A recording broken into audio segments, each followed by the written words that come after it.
Like, when you get down to it, these images, some with tens of thousands of images, have to be coming. They've been found making these images. Now, it goes down to the media again. So, you're saying that they've taken an image off of the internet and then put it up again and uploaded it again? No, these are actually images that have been taken. These are snuff movies that have been done by these people, but yet they're still ending up with nothing. They're still ending up with just a little slap on the wrist and community service.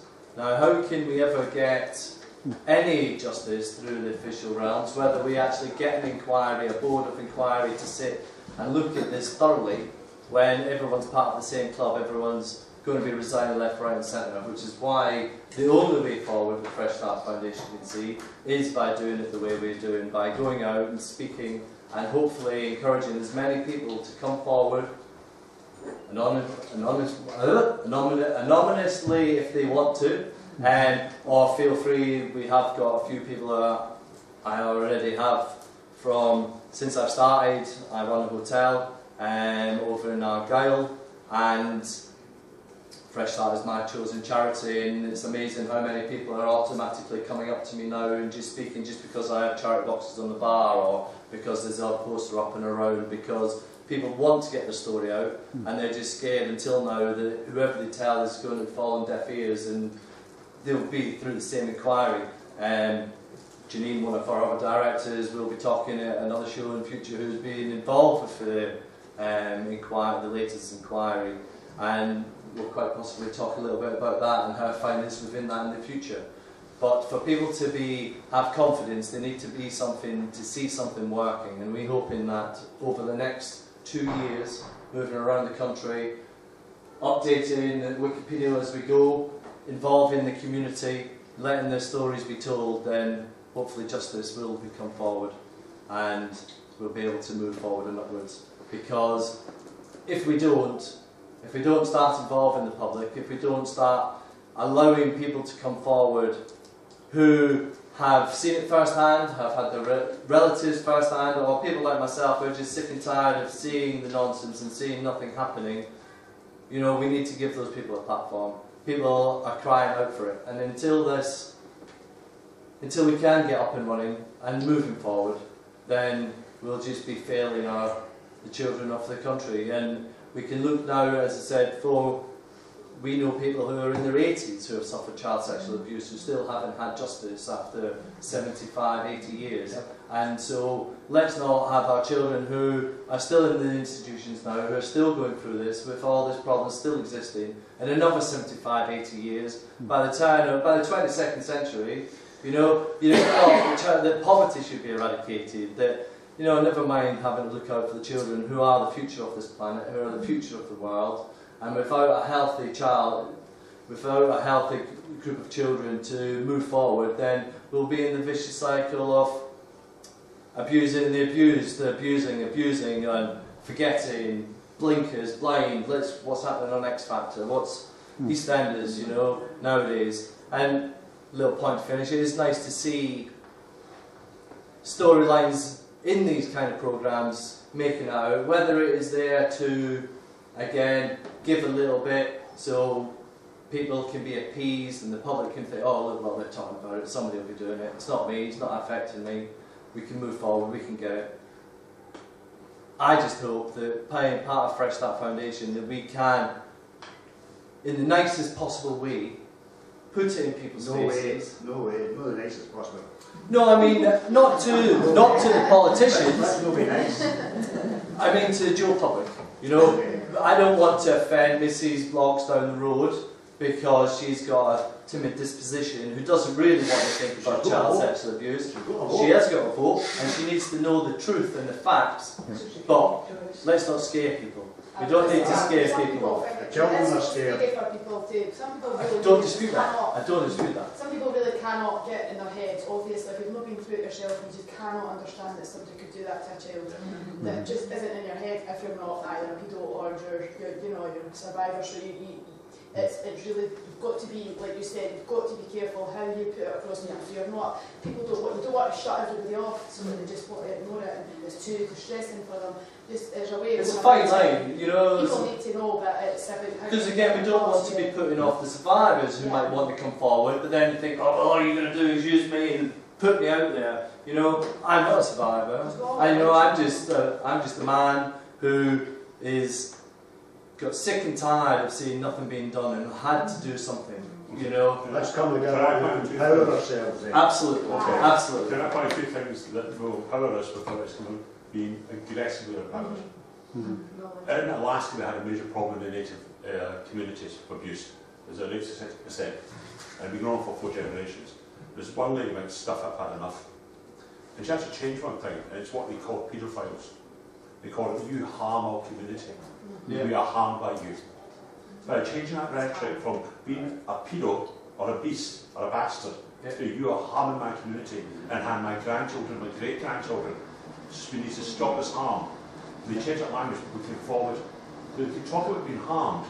They couldn't talk about being raped, or being carried upon, or being jumped. So that's important. If you look at the word paedophile, it's there used by the media and by the establishment to automatically get that fear response, automatically that disgusting response, so they have it out there. So automatically we say, oh, paedophilia, oh, my mind doesn't want this. The second question I have is a very important one to me. We keep talking about recording data as a voluntary organisation, and my alarm bells go. I mean, we'll be stuck by data my protection. question is what I want to know is where are you physically recording this data, so where are they taking kept, and who's responsible for them, and how secure are they, and how you can record. So it's that information that when you give that, that's where I'm jumping going. Because there's a lot of the guys will tell you that on our Skype calls that we've had, I have laboured this point today. Absolutely. I mean, our policies written coming out of our ears. So I'll come out of that. I'm actually co-convener of the cross-party group, but I'm not pro-government. Yeah. As Janine said, it's one of the benefits of having Janine with us.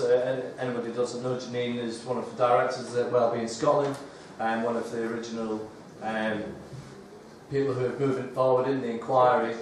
And Wellbeing Scotland is one of the first children's charity pushing one of the biggest charities. There's a lot of us, but in the cross-party group, There's 7. But I'm about the biggest. And one of the main things that Janine has brought to the table is exactly what you're talking about, policies that we can, because we, again, don't want people like yourself to be scared and not come forward, because what's that data going to be used for? Is it going to get into the wrong hands? Am I going to see myself on telly? No, it's not that. My worry is, if you come across as I'm hearing really good ideas, my concern is, bluntly, is if you come across them professionally, you'll be squashed by the public. Absolutely. We don't want that. I want this to take off. So I'm hearing a lot of very good interrupted ideas. If we touch on that for a second, so David did briefly mention about taking testimony from people. Yeah.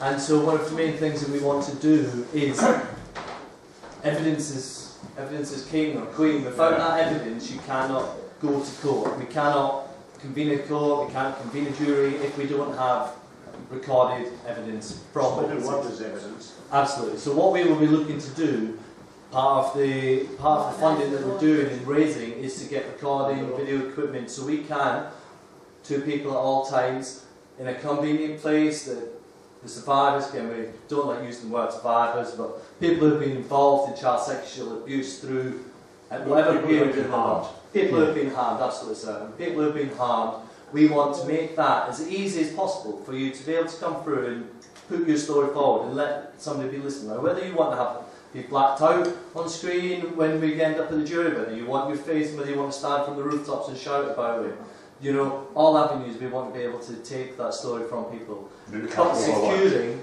perpetrators getting access to it, and absolutely. the government, the bad government that doesn't, you know, I think that's what my worry is. Absolutely, everything will be secured.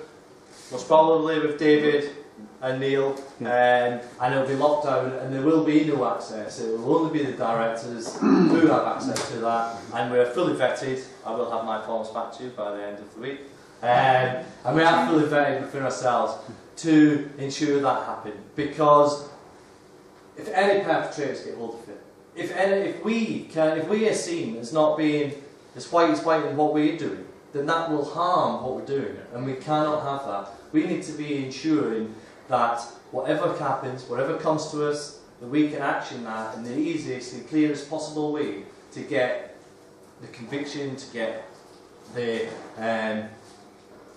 justice again. We keep coming back to these words, truth and justice. That's what we're about, and that's what everybody has to come together to go. I completely agree with what you're saying there. I think it's very important. Our position is, because we're doing this against the establishment, if we make a single mistake, we are doomed. Right? If there's a single information leak, if there's a single survivor harmed because of anything that we do, we will be toast, and we are extremely mindful of this. Now, in terms of data protection, data security, we've not started doing any recordings yet, and we are in the process of working up exactly what all of these systems, procedures are, and it's all going to be put into the public domain, how we do it, what the checks and balances are, and it will be put out there for people to criticise, to advise, to give us feedback before anything's done. Because in many councils there's wisdom, right?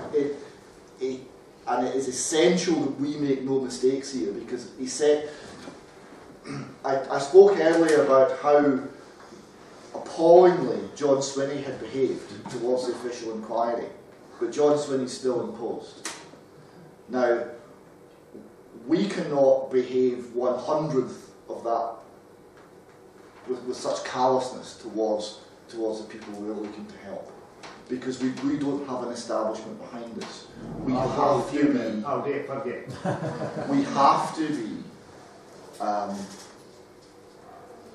to be problem free. We have to be error free, because otherwise we'll be destroyed, and we know this. It's a healthy thing to know that, but we have to deliver on it. So we have come with that ever since the beginning. I think that's been a core. When we were starting the foundation, as I say, I came slightly later. Neil, David, Christine had already been in camp, were already involved in it. But one thing that has been core to all the values of it is, at the end of the day, those that have been harmed, it is about you. It is about getting your story about. It's about getting justice for yourselves. And we cannot harm you anymore. You know, we aren't going to pussyfoot around the situations. As David said, we have no qualms about speaking about satanic ritual abuse, which is one of the key things that people automatically shutters go up. They'll talk about child sexual abuse, but as soon as you start mentioning Satan, oh, go away, or whatever. And part of that is because the family unit has been decimated, the church has been decimated. Now, obviously, when we look at the Catholic Church, it's not come under the, the majority of perpetrators that we've been led to believe throughout society have come from the Catholic Church. So that makes the church in itself, people automatically shut down. And it's the same with the devil. I don't believe in God, so Satan can't believe. Unfortunately, whether you choose to believe in devil, Satan, God, whoever, that's entirely your choice. However, the establishment, the people who run this country, the people who run the world, certainly do believe it, and certainly have satanic practices going on all around. And we cannot reiterate this enough to say that everything has to be spot on. We cannot make one single mistake in what we're doing. We cannot let our guard down in one way, because the Satanists have already started on us. They've already accusing the directors of being paedophiles and want to get into the children themselves, because at first they make fun of you, first they ignore you, then they make fun of you, then they come for you. Now they're starting to, they've gone from the ignoring, they've gone to make fun, and now we're actually starting to get people come for us. So that's a good thing. Bring it on, I say, and let's get into it. For the fact that it's a human rights issue, our right to be protected from harm. Absolutely. That's human rights, isn't it? Yes, sir. What about the current blatant in-your-face child abuse that's happening in the education system? Where they're telling children, primary one children, that it's okay to have feelings for the same sex, opposite sex, or both. Yeah. Basically saying it's okay to be gay, bisexual, lesbian, or transgender, even if your parents are Christian or against it.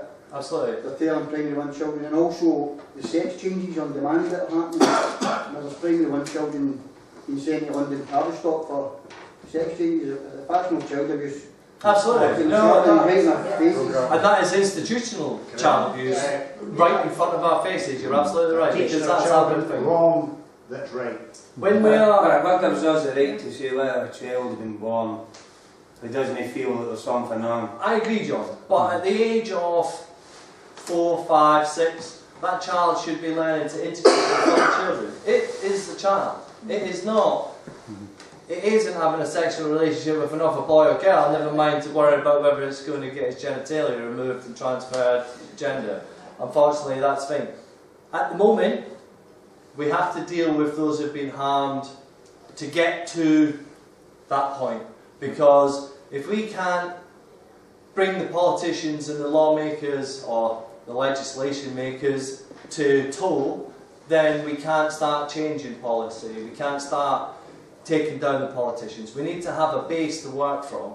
We need to start the ball moving. We need to let the majority of the public who, you know, since I've been in this now, I keep thinking everybody knows about it. Everybody knows the law is rubbish. Everybody knows that these atrocities are happening. But actually, they don't. They'll hear, let you speak your sentence, and then they'll change one to, oh, that snow was deep last week, wasn't it? Or, you know, top of the pops, or whatever it may be. And so we just need to get a solid base. It's like any, you don't build a house on a soggy ground. You know, we have to make sure the footings are here, the base is solid, so we can then attack all aspects of it. Could I say something about that? That's another extremely interesting point, and it's vital that we develop ways of tackling this. I spent a little while last week putting an article together for the UK column, which will be out in a day or so, on Peter Newell, who was a paedophile and child rapist, who led multiple charities to protect children in this country. He was involved, he was core to the anti-smacking movement. Right now, whatever you think of smacking, what the anti-smacking movement is doing is putting the state in charge of how you raise your children. And it separates the parent and the child, and it starts to break down that bond. And it makes, there's certain things that they're pushing that would make children, particularly teenage children and teenage boys, who can be difficult, uncontrollable. And again, that will break down families. So it's an anti-family agenda. Now, this is a child rapist, and he was operating in this field for 40 years, completely undetected. He wrote the handbook for the UN Charter on the Rights of the Child. So there's a very high level push from the highest international bodies, which is pushing this agenda into schools. We've lost the argument up until now because we've not been in the argument. People react in terms of a gut, yeah, that's wrong, that can't be right. How you're teaching children, why are you teaching 5-year-olds this? This is child abuse. And that's correct, it is. And you've got people speaking out like Charlotte Iserby, who's campaigned in America against sex ed, death ed, all of the eds that are introduced into schools. Because what happens is when you get death ed into schools, suicide rates go up. When you get sex ed into schools where there's no problem with teenage pregnancies, then you have a problem with teenage pregnancies. It's doing something that is the opposite of what is advertised to parents that it's meant to do. So the system's been brought in undercover, it's been brought in via deception, and we have to develop the language to expose it for what it is in a calm and clear way. And getting the language right is very helpful when you're talking about harm, when you're talking about the effects this has on children. And the reaction from the establishment when challenged on factual basis is really very interesting, because they have no answers and they do tend to retreat when they meet a calm, reasoned, careful and reasonable response that says, no, this is harming children, this is not benefiting children. And we have to be able to make that argument in detail. on this sort of whole transgender thing that's coming in now, there have been psychiatrists who have been leading their field in terms of helping children with problems as to their identity, so whether they feel comfortable being a boy or comfortable being a girl. And they've been struck off because they've been saying these problems pass. You know, growing up's complicated, these problems pass, and by the time the child gets through his teenage or her teenage years, they'll have sorted out their identity. Maybe we should leave the scalpels and the hormones away from 5-year-olds because it's entirely inappropriate. Now, these people have said this, and their careers have suffered, but the information's out there, and we can use that to resist pushes through the education system, which are entirely harmful for our children. But to do so requires information, and it requires the right approach, because otherwise, not only are parents ignored, but parents become themselves the targets. You know, so we have to know how to find. Can I ask, what would you find as justice? So, somebody, you're talking about justice. Absolutely. Very impassionate word. Absolutely. But what do you break it down to? As far as, I'll speak for myself here, obviously all the directors are individuals and they'll possibly have their own view of it, but for me justice is what you think is justice. I'm a facilitator to get you your justice. You know, I haven't been harmed, you know, so I don't need to get justice for myself. I need to get the truth out there, instead of the lies that we're getting told every day on the news, or we read on the internet or Facebook if your feed allows you to see it.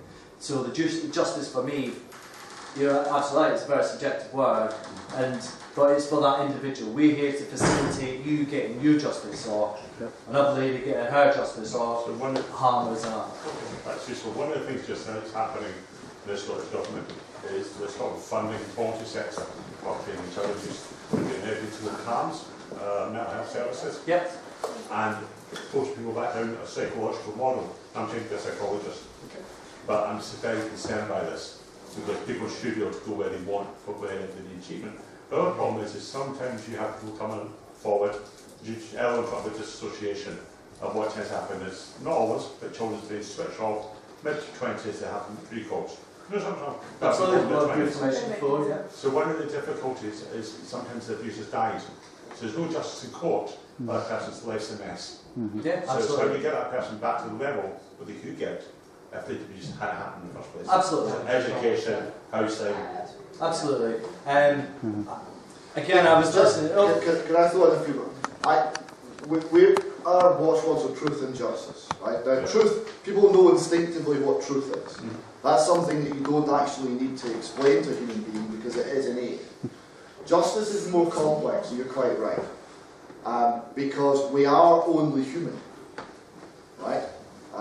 There is no such thing as a perfect system in the world of human beings.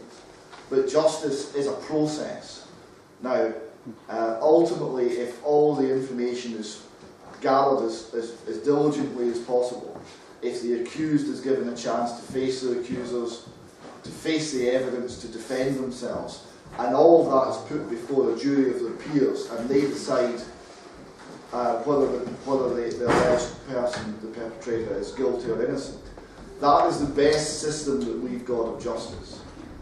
And that's the process that we're looking to follow to achieve justice. It's a process. It is not perfect because we are not perfect, but it is as good as we've ever found. So you're aiming to do a trial by jury of public? Absolutely. Our thinking on this, we're several years off that, so our thinking on this.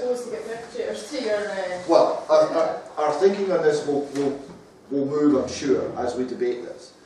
What we are sitting at just now is we see a blockage from the Crown Office and Procurator Fiscal Service.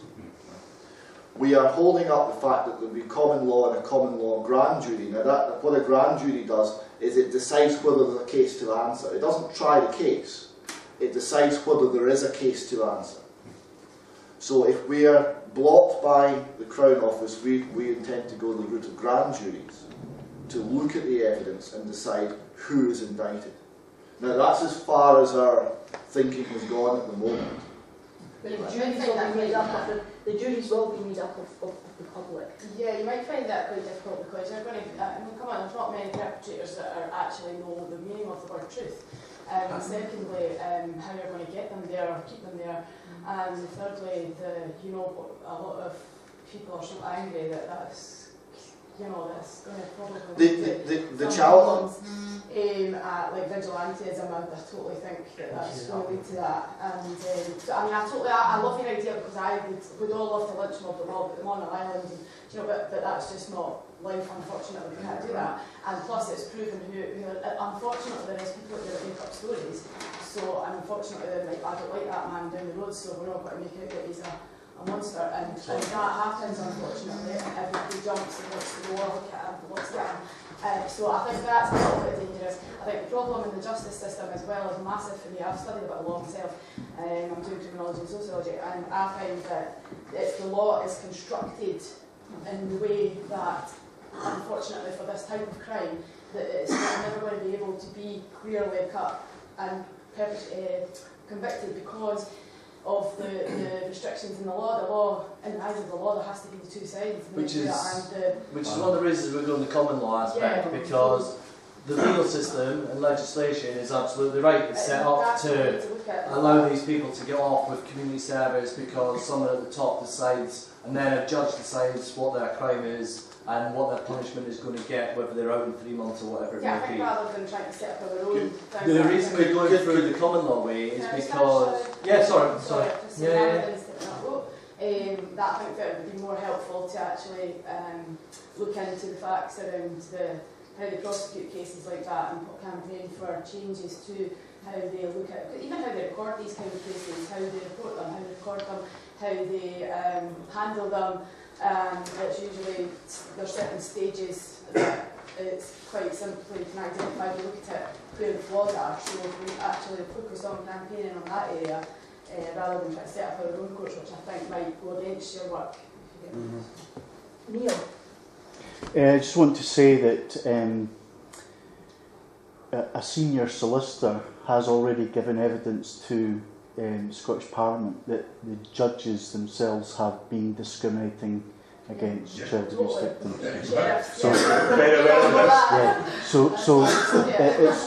It's worthwhile, those who have been harmed being aware that this is now officially accepted. And this is part of the reason why there must always be, in any civilised society, a lawful remedy. So we do not have a lawful remedy under the state system, so we need to have an alternative system. We need it changed. Yeah. And how we go about this, it must be based on the law. We must stand on the law. Because you're quite right, we're not a lynch mob. We're not about making wild accusations. We're not about having a single innocent man or woman suffer because of a malicious allegation. We have to stand on the law. So it must be dignified, there must be opportunity for remedy, there must be opportunity for people to answer charges if those charges are brought, and the charges can't be brought in any frivolous manner. So that's why we're saying, well, it's only where we have two independent witnesses to an abuser and those people do not know one another, will we even try to initiate an investigation. And only if that investigation provides ample evidence would we consider bringing it before the grand jury. And only if the grand jury decides to indict will we be making any information public at all. Because up until that point, the alleged perpetrator has the right to carry on his life without his or her name being slandered in the press or subject to any sort of malicious accusations. It must be based on the law. It must be based on evidence. Just to finish it. But to say to the existing system, please reform, right, and hope that they will, is not. I'm afraid my conclusion personally is that will not work. But then, like I'll say, I think quite a lot of people will be aware that in quite a majority of sexual abuse cases, they're very smart and they often do not leave witnesses. So that's why the justice system is up against a hard wall sometimes, because they are very, very cunning, very smart. I mean, I just read the statistics for they think that sex offenders don't re-offend as much as other offenders, and that was based on the fact that they hadn't been offended in the last 5 to 10 years. And I'm looking at it going, well, first it takes quite some time to build the trust, then it takes time to actually do the thing, then it takes time for the kid to grow up and realise what's happened. I said, so how long do you think that takes? And then they have to get caught. I said, so we can't base it on that, but that's the type of things I'm saying that we look at and focus on trying to... But other times, they're not always smart. Other times, they're extremely dumb. Right? So Leon Britton, the former Home Secretary, was caught at a port with child abuse videotapes, and he was in them. But he wasn't prosecuted. Right? And that's not a lack of evidence. I mean, I completely accept what you're saying about how difficult evidence is, but that's not a lack of evidence. I'm quite concerned about the idea with this. Sorry, I'm really quite worried about that. Yeah. Everything else is amazing, but I think that's a bit dangerous. At the end of the day, it comes back to what we said. I will come to you in a second. It comes back to what this gentleman was saying. How do you get justice for, if they're dead, you're not going to be able to get in the court anyway, and you're not going to get a conviction off them anyway. But we need to, as David says, we need to stick with the law. The law, the legal system is not the law, and we have to get the difference between the two. And again, if I'm teaching suckers, I do apologise, you know. But the law is quite simple. Do not hurt, harm, cause loss, or injury. You know, if you don't do one of those 4 things, you don't break the law. You know, so as long as you do. And for something to be legal, it has to be lawful. If it's not lawful, it's not legal, then you don't need to worry about it, basically, you know. And it's a little bit short and sweet. But for us to get justice, in my view, of how we can get justice for people, we need to have some closure. We need to have something to say, whether it's an indictment against a person from the grand jury. And like David said, that's the starting point. There are common law courts already set up in Scotland. We're already seeing indictments being taken, we're already seeing claims being put forward the courts, but everything has to start somewhere. The whole legal and lawful system is corrupt and falling to pieces in this country at the moment.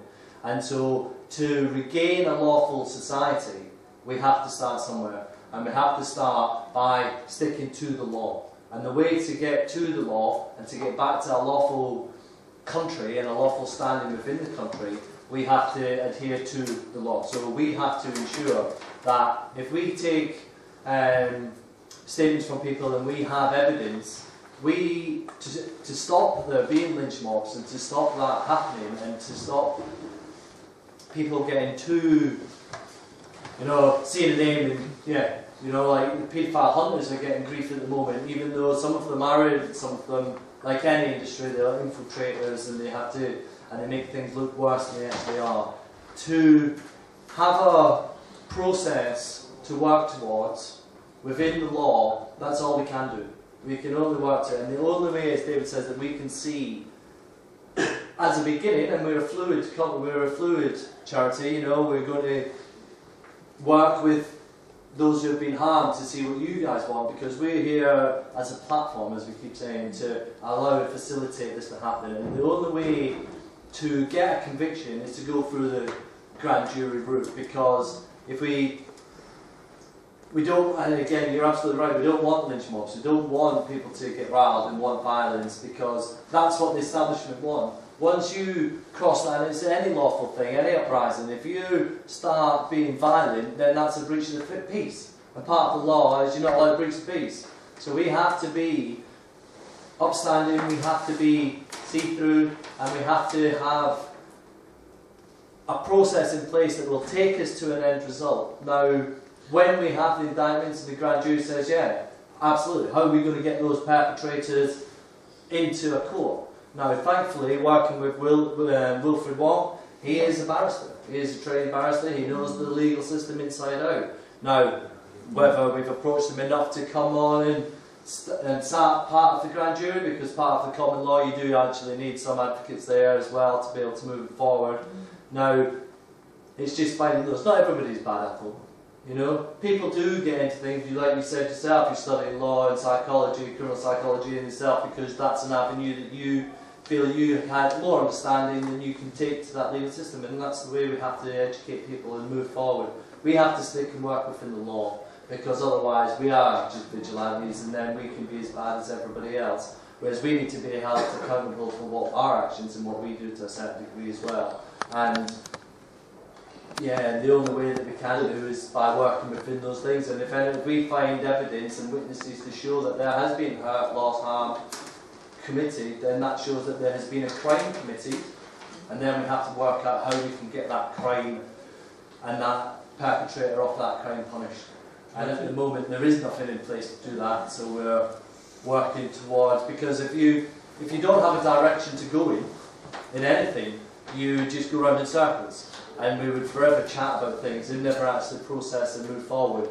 Whereas having a goal and a finish line of not a finish line, a staging post or what have you to get to, then that's what we have to work on. This is a good point, because we honestly don't know how this will work forward. Right? So we're assuming that we get two people who can both say person X abused me, and they don't know one another, and there's good evidence. What happens a great number of times is that goes into the Crown Office and Procurator Fiscal Service and it dies. And there's probably not a person in this room who does not know the form of words that comes back. Right? There's insufficient admissible and credible evidence, and independent Crown Counsel has decided not to prosecute. Got it.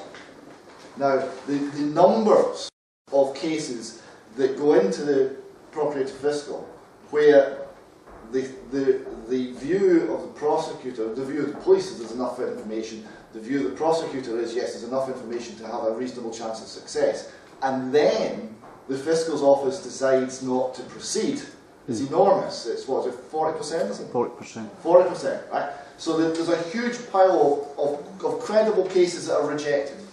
And to lose an embarrassing case in that, given the fact that the Crown Office has been called institutionally corrupt, is very easy. So our thinking at the moment, and this may well evolve, right? Because we've got 2 years of discussion before we do anything along this line. 2 years of debate as a society before we do anything along this line. Is that if we have this case and we're convinced that the case is credible, we don't go and start accusing people in public. We go in a lawful manner to a grand jury. If they indict, we then go to the Crown Office and Procurator Fiscal Service. You are meant to prosecute cases in Scotland. You prosecute this one, but there's already an indictment. So it doesn't go in the reject pile. It doesn't go and get lost. It's not inadmissible in the lack of evidence. No, a grand jury, properly convened, has already concluded that there is sufficient evidence and there is a case to answer, and you will prosecute it. So that's our intention. It's not that we're going to run a kangaroo court. No, we're going to provide a basis where the Crown Office will be told by the people they're meant to represent, you will prosecute this case. So it's the same situation where, I can't remember the name that was involved. 45 years ago, a lady was went to Crown Prosecutor, so I've been raped and refused to take a case forward. Before Women's Aid set up, we crowdfunded back in the 70s, brought the first civil case for rape in the UK and won it. Yeah. Very much so.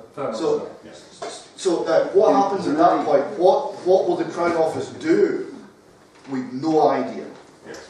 I'm just going to take the question from this gentleman over here. We were meant to break for lunch at 12:30, so we will come back to question and answer session this afternoon. But this gentleman's been trying to get his point across for a little while, so I'll take that, we'll answer that. We'll break for lunch, we're not going anywhere, so we can carry on, we can chat amongst ourselves now, and then we'll come back and speak to Brian, and then any other questions at the end, we'll come back and we'll spend a good half an hour doing that. Before we go, yes sir? I've got a simple and open question for everybody to consider. We don't need to discuss it.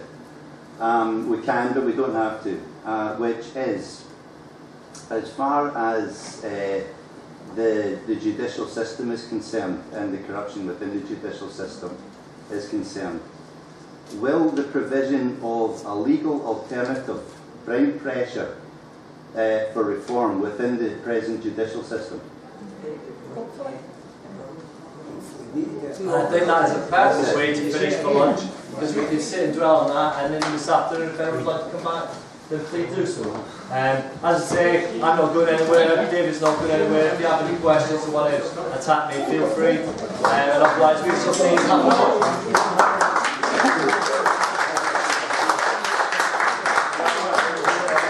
Okay, thanks everyone for coming back after lunch. It's always a good sign that we must be doing something right. The room's still full, so that's okay. I had a good point raised by somebody just before I came in. Yeah, like I said, I'm not a professional in child abuse. I only got into this most recently while getting into Fresh Start Foundation. However, I have expertise in other avenues which I bring to the charity, which is why I've become a director. And with the unique blend that we have together with everybody and the aid that we're hopefully going to get with you guys and everybody else who wants to help out, then we're going to hopefully make a difference to everybody.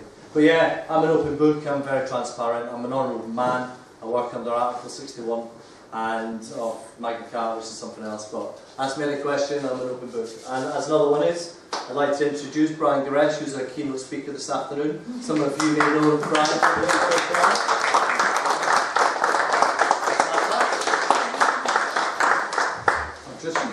I'm just going to bring this down a bit to a proper height. Can you all hear me okay? Is this just for the, presumably just for the recording, as opposed to public address? A little bit louder if you can. Yeah, okay, I'll speak up a bit. Thank you. My goodness, thank you very much for inviting me here. I'm delighted to come up. It was a big pity the last weekend was cancelled, but here we are all this weekend, so that's really good. Now, my name is Brian Gerrish. Who am I to be here? I would like to thank a Scotsman for bringing me here, and David, it's not you. I'm here as an Englishman. I'm wearing a grey suit. I'll talk about that in a minute.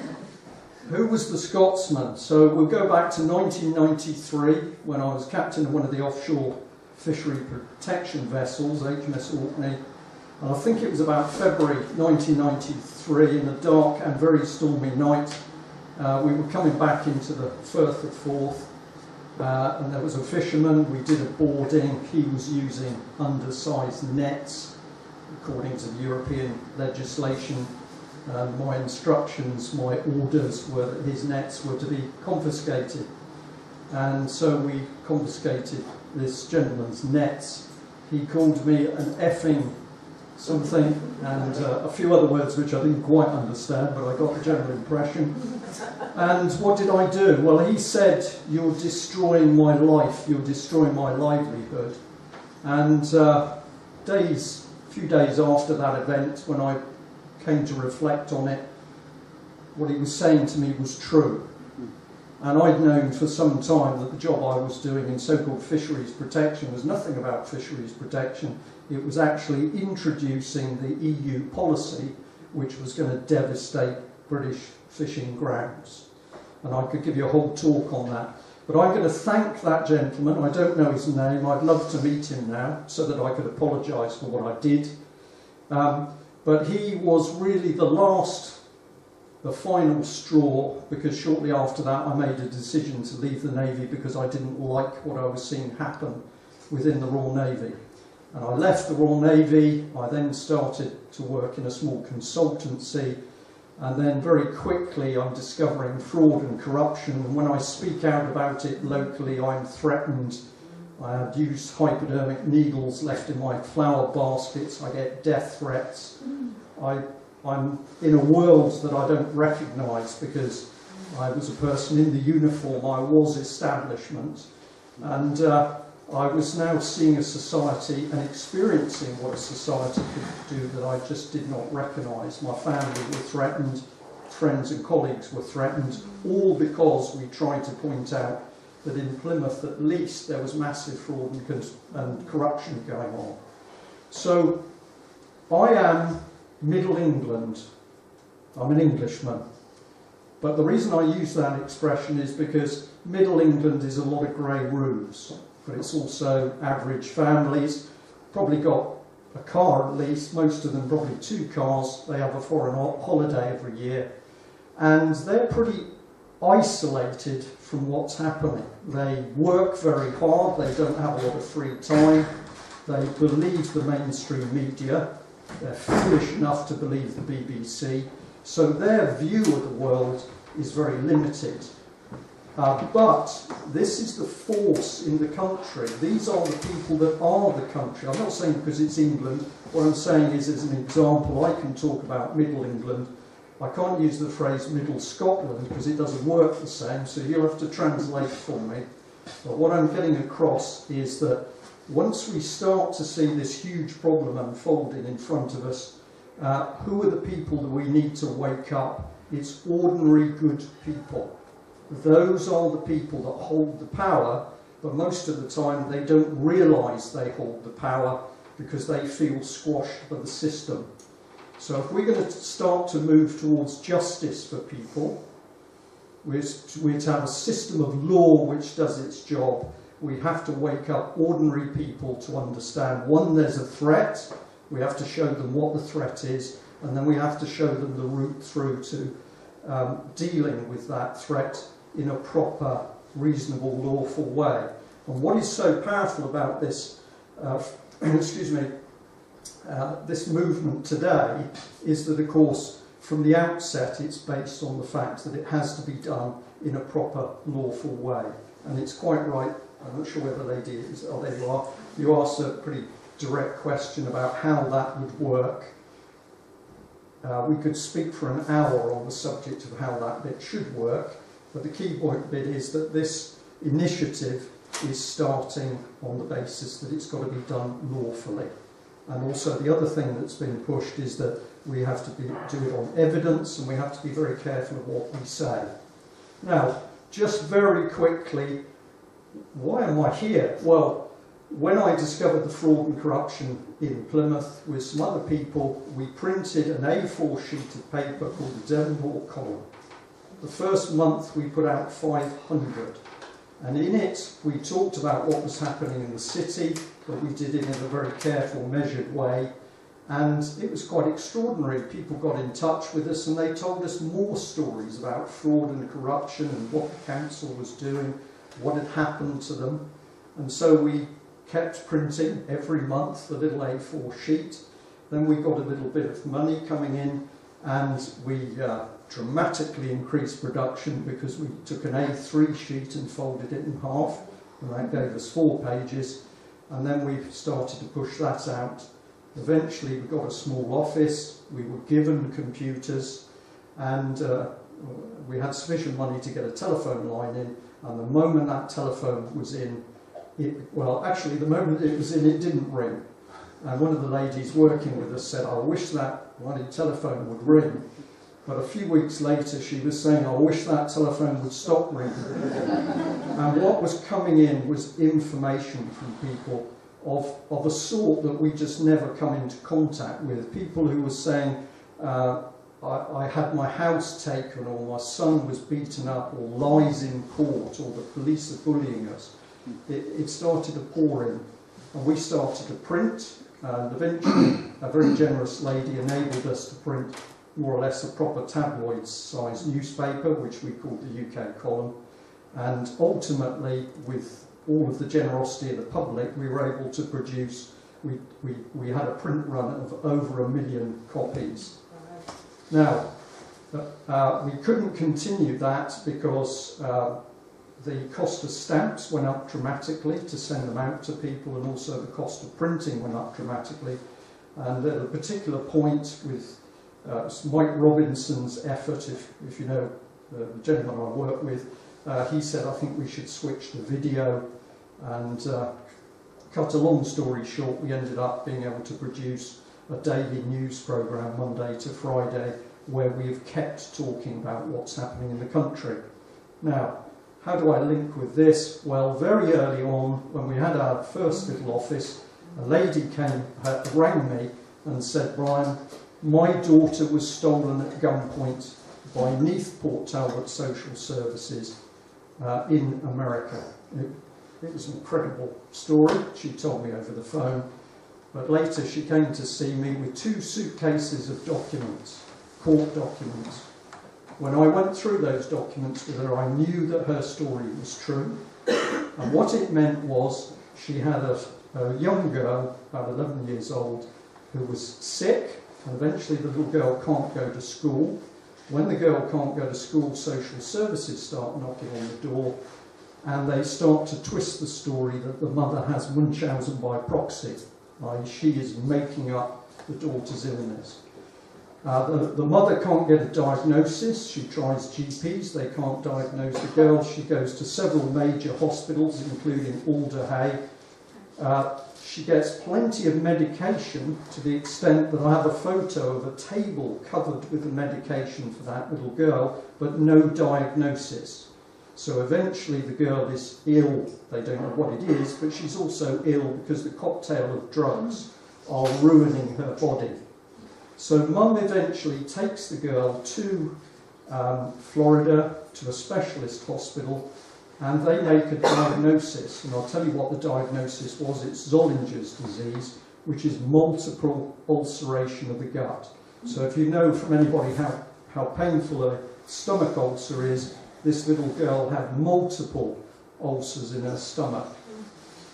Despite that diagnosis, while the little girl was still in her hospital bed, Neath Port Talbot Social Services turned up in America, accompanied by American police. The grandfather, who was with the mother, got angry at what was happening, and one of the police officers did indeed draw his gun.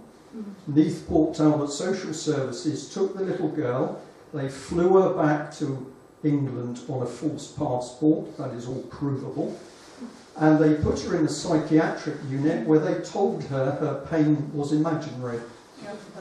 They also told her that her mother planned to kill her and was then going to commit suicide.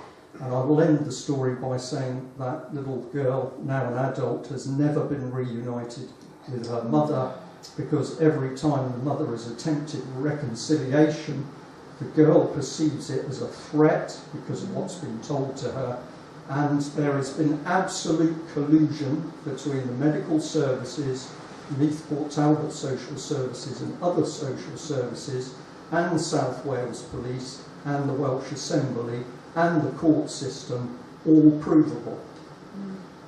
That was the first case, but I then got more cases about children being taken under what the parents said were false pretenses. And what did they talk to me about? They talked about lies, they talked about reports fabricated, they talk about false witness, they talked about bullying and intimidation. And when I spent time with these people, I learned it didn't matter what part of the country they came from, could be Northern Ireland, could be Scotland, could be in England or Wales. There was a template to what was happening, and these children were being taken. So eventually I get to the stage where I need to learn more, and I ask the question, how many of this audience have been in a family court? A few of you. It's a significant question because, of course, you can't go into the family court as a member of the media, you can't go into a family court as a member of the public. It is a secret court, it is a star chamber. The only way you can get in is if you are there as a Mackenzie friend, as it's known in England, you're there as a lay legal advisor for the parents. So I went into court on a couple of the other cases that had come up, unbelievable cruelty with children being taken. And in the court, I saw for myself lies, perjury. I saw a system utterly biased against the parents, because on the state side was the judge, was the prosecution, was the,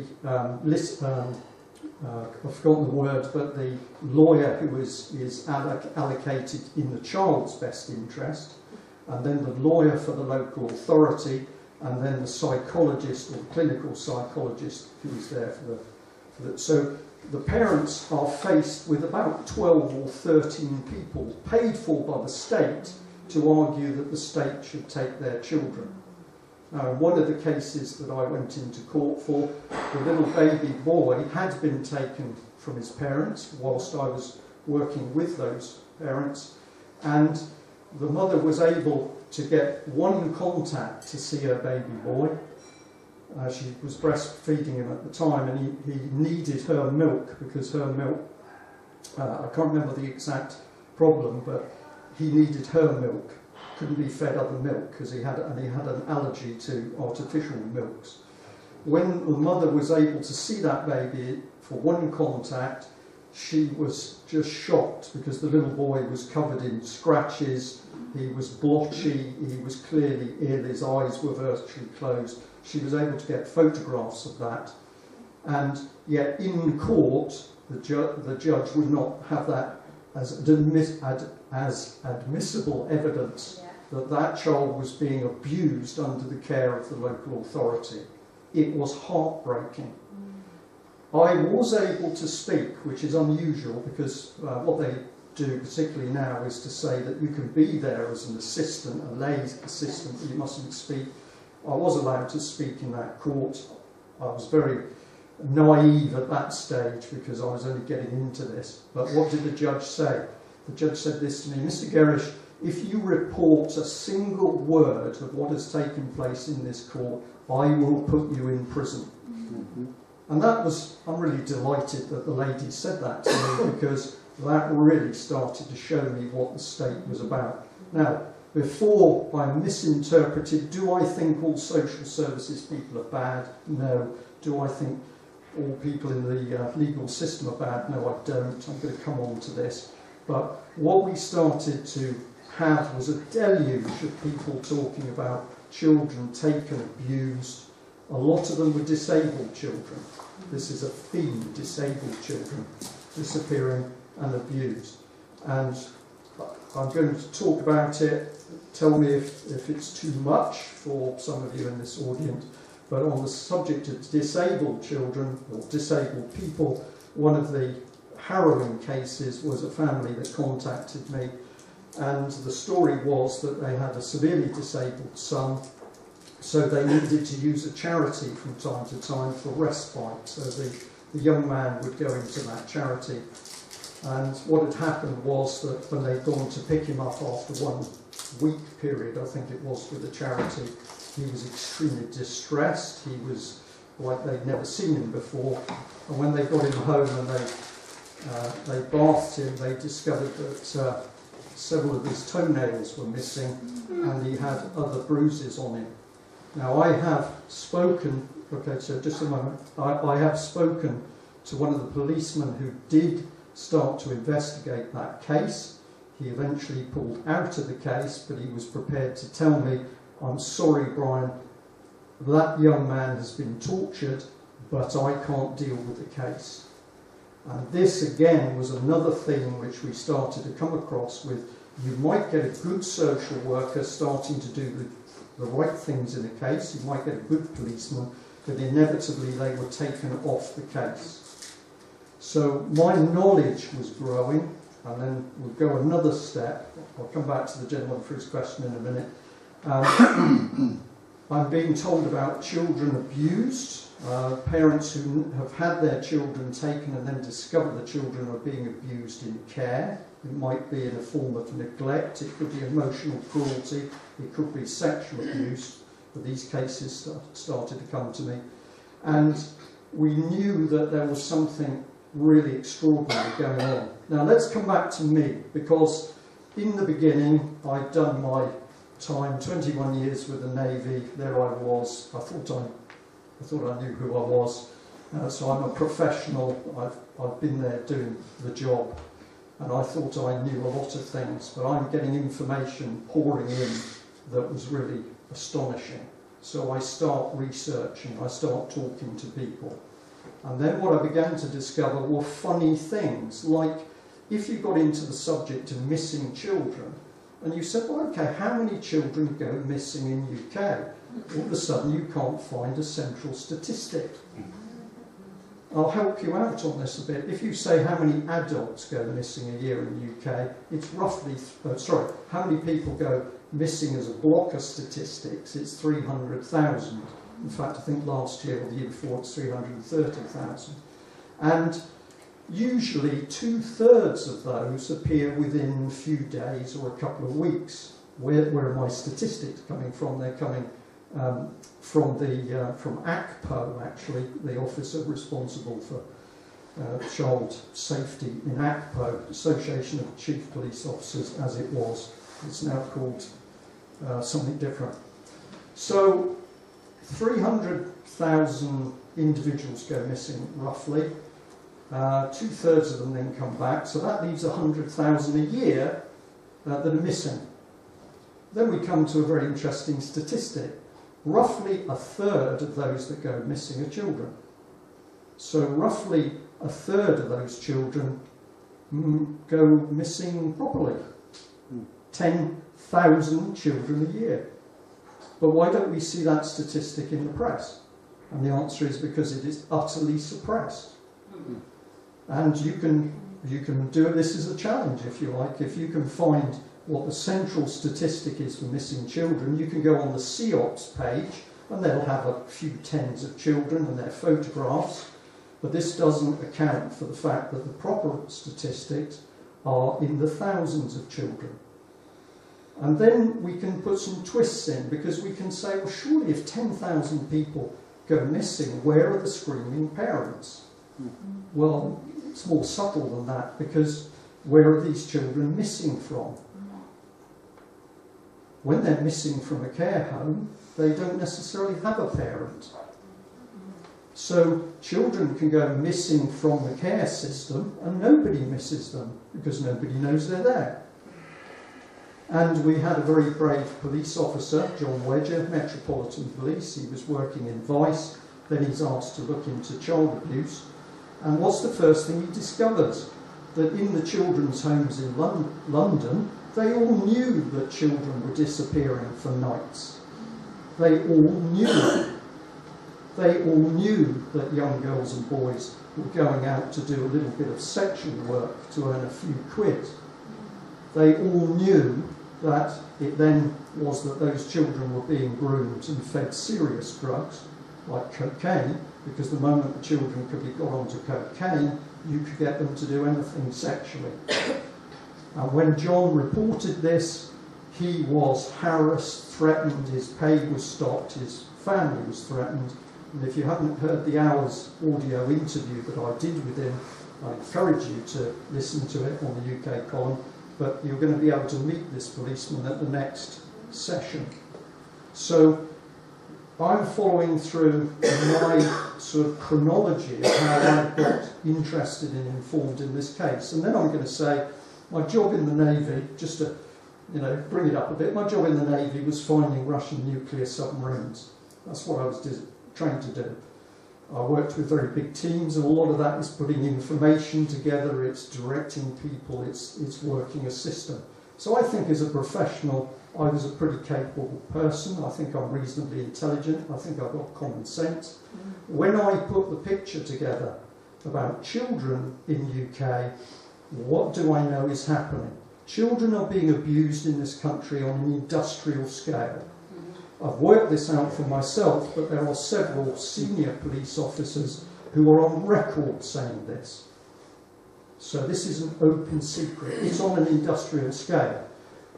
What is special about children? Well, a simple thing to look at is money. The moment a child can be taken away from their parents, somebody somewhere starts earning. And the first persons to be earning are the local authorities, because they take the children into a care system, and then money is started to be provided for the temporary foster care, for the psychological examination, for the lawyers. The average cost of a family, inverted commas, court case is $250,000. That's before you go on to long-term fostering, where people might be paid £500 a week to look after one child. If the child has got severe mental or disability, special needs, you could be talking £1,200 a week. And some local authority approved carers have got 3 children. That's a nice little earner. 63,000 children roughly in care. at the moment. That's the government's figure. Just do the math. 63,000 children have been through a financial system earning a minimum of £250,000 per child. I meant to check my maths before I came today, but I think if you work it out, you will find it's about £19 billion. Perhaps you might like to check it on that. Right?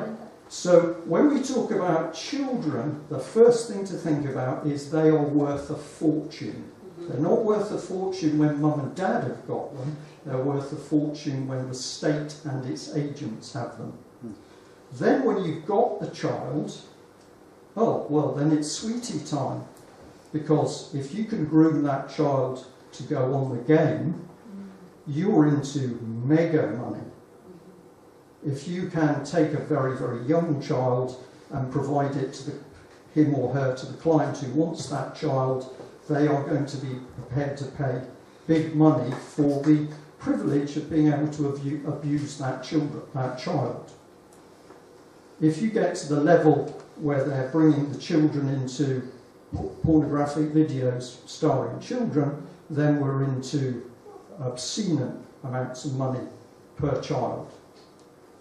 If you wanted to buy a child to do as you wished with them and get rid of them as you wished with them, the last figure I was given from Northern Ireland was £38,000. £38,000 would probably get you a child, and nobody was going to ask any questions about what happened with that child. Now, I used my own intelligence to start putting this together with the help of people coming forward to me.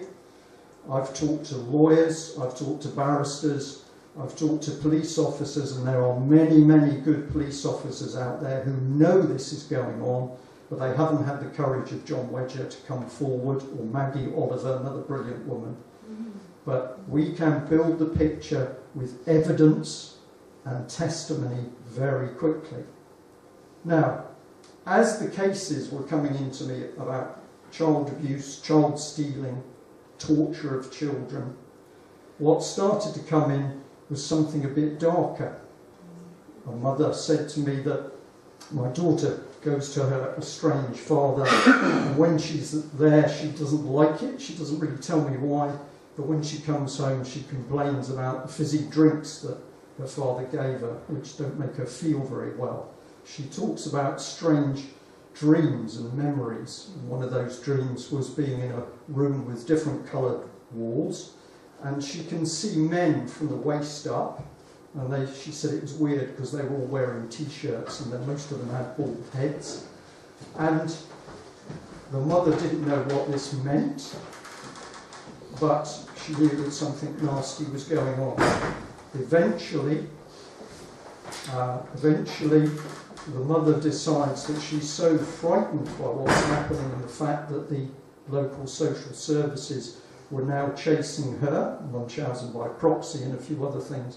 She went on the run. Eventually, overseas, she's apprehended. The girl is taken away from her.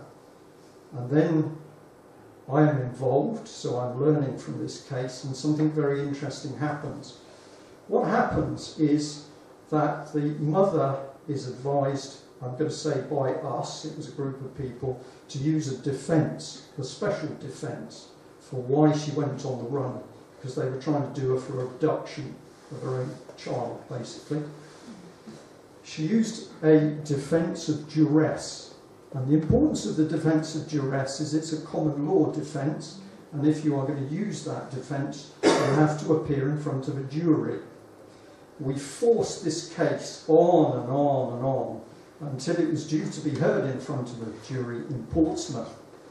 The morning that we were in the court building, a particular lawyer appeared, a barrister who I'd never seen before, and that barrister convinced the mother not to go with the advice that her support team had given her, but to follow her advice.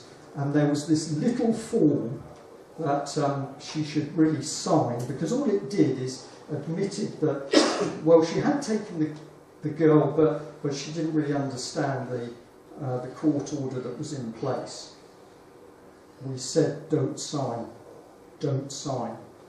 But who are we? There was this lovely barrister, so the mother signed the form. We then go into court. The judge's opening words were, "Good morning.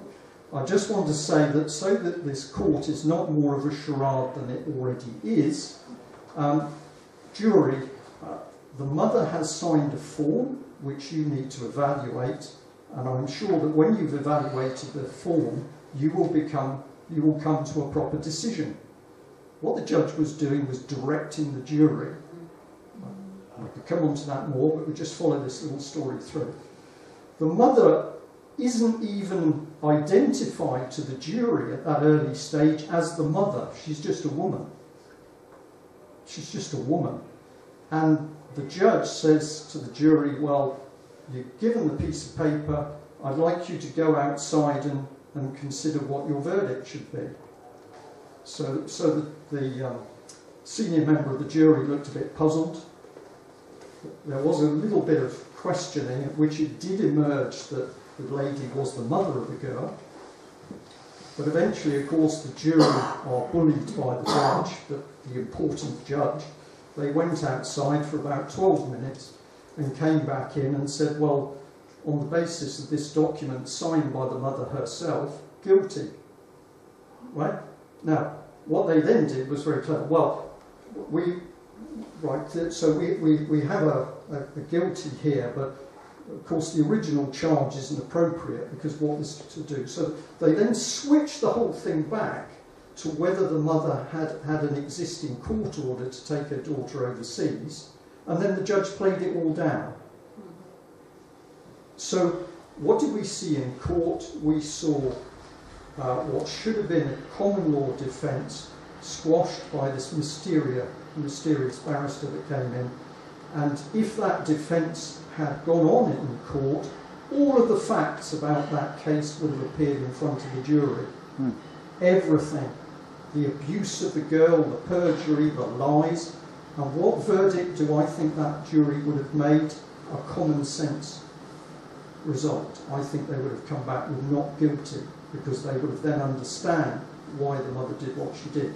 But the system turned it on its head. They got her convicted, but then played it down. We're not going to send you to prison. It was really obscene to watch. Now, I could go on case after case, but the thread in this was that the little girl was talking about being in rooms, coloured rooms, surrounded by men. And I, at this point, started to get much more serious cases coming to me, where people were talking about children, or they were indeed adults, talking about how they had been abused in what I'm going to call ritualistic settings. And so my personal journey on this over about 15 years now is to go from being Middle England who knew nothing to then seeing from what I learnt myself, evidence, and people coming to me that we had a major problem with this in this country with child abuse, and that at the worst level of that child abuse we were talking about children being horrifically abused in ritualistic settings. So why am I passionate about what you're doing here? Because this needs to be dealt with, and the existing legal structure in England, Wales, Scotland and Northern Ireland is not going to do it, because the child abusers are embedded in those very legal systems. If you want evidence of that, simply start searching on the internet for judges who've been convicted of paedophile offences. There's plenty of them. So now we know that to counter it, we have to deal with the fact that there is no system of justice.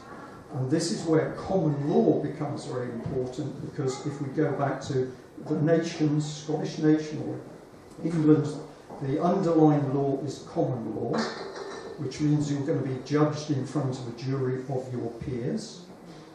And the judgment is made by the jury, not judges. And the jury, nobody wants to tell juries this anymore, the jury has the power to actually find somebody not guilty even though they broke the law. Even for a murder, a jury can return a not guilty verdict, and the judge can do nothing about it. But the way that the legal system is perverted at the moment is we are to believe that the judges have the authority in the court. No, they don't. The jury does. And that is the reason why at the moment you see them stripping away juries from cases. They're talking about appearing in a court of just a judge via a video link. They are desperate to get rid of the juries because they know the juries can make the right judgment. I have talked about abuse in ritualistic settings. How am I confident about this? By the number of people coming to me with valuable testimony about what has happened to them in their earlier lives, or their children or relatives. By what I've read, there's many very good, well-researched books on this subject. But also it gets easier because if you go on the internet and search for Royal Navy Satanism, you will find that a few years ago the British Ministry of Defence approved Satanism for use on board British warships. I don't have to prove Satanism exists because the British government has been happy to do that for me. Excuse me, it's also been happy enough to say, we think that Satanism is such a good religion, we're going to allow it permitted on board warships. And I can tell you that since they've permitted Satanism on board warships, some really disgusting things have started to happen. Now, in my day, bullying, did it take place? Yes. Was it dealt with? I think it was. Was it common? No. Now we've got bullying the likes of which we've never seen before. Bottles stuffed at people. Knives through people's mattresses. I'm not even going to describe the rest of it.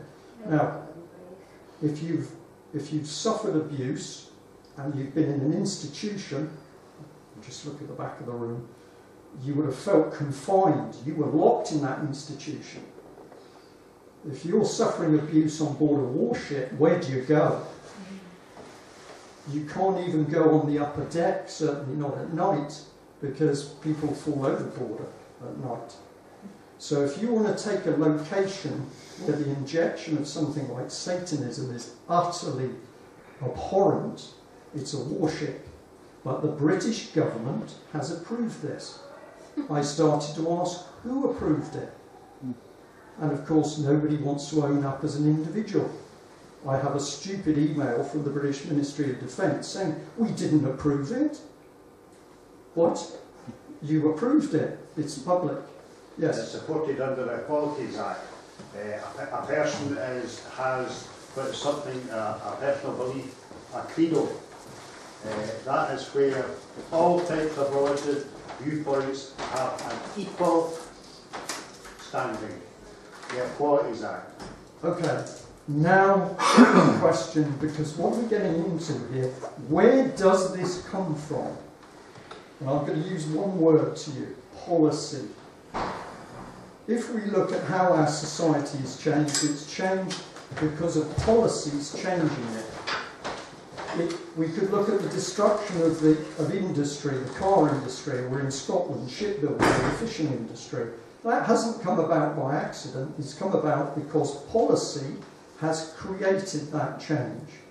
We see a tremendous change in schools with the education of our children and what they're being taught. Policy through the education department. We've had the gay agenda mentioned, LGBT. Now, this used to be a hot topic because if you started to talk about this, you could be sure that whoop, back would come some really hard-hitting stuff. I'm finding it easier and easier to talk about this because if you think that, if you look at where the gay movement is going, it's to transhumanism. The state is not interested in the gay community.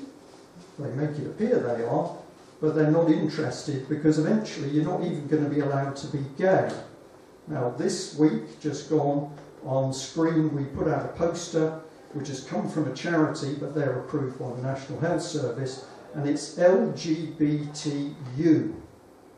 And the U is for unsure or unknown.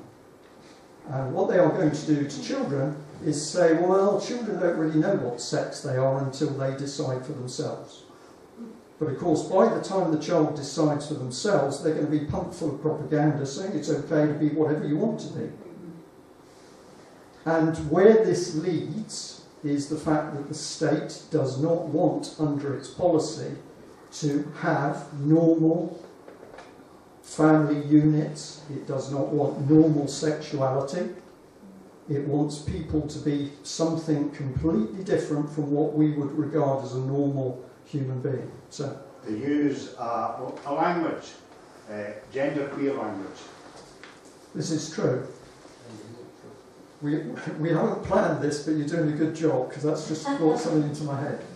Now, just jump back a bit to part of my early days. It wasn't just fraud and corruption that I began to see in Plymouth. I was looking... Sorry, can I just ask what your definition of a normal family is? Because I'm kind of a bit like, there's not really... Well, I'll open it right up under existing legislation.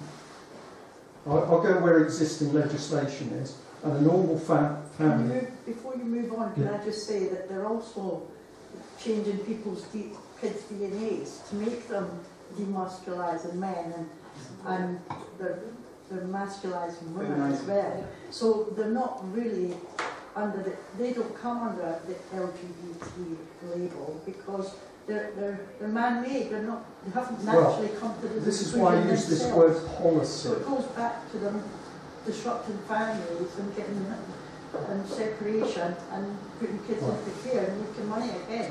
Okay. Well, thank you for that. I'll just answer the lady's question yes, about what I'm regarding as a normal family unit. So I just wanted to make that point. Under existing legislation, the normal family unit could be a heterosexual relationship, or it could be male.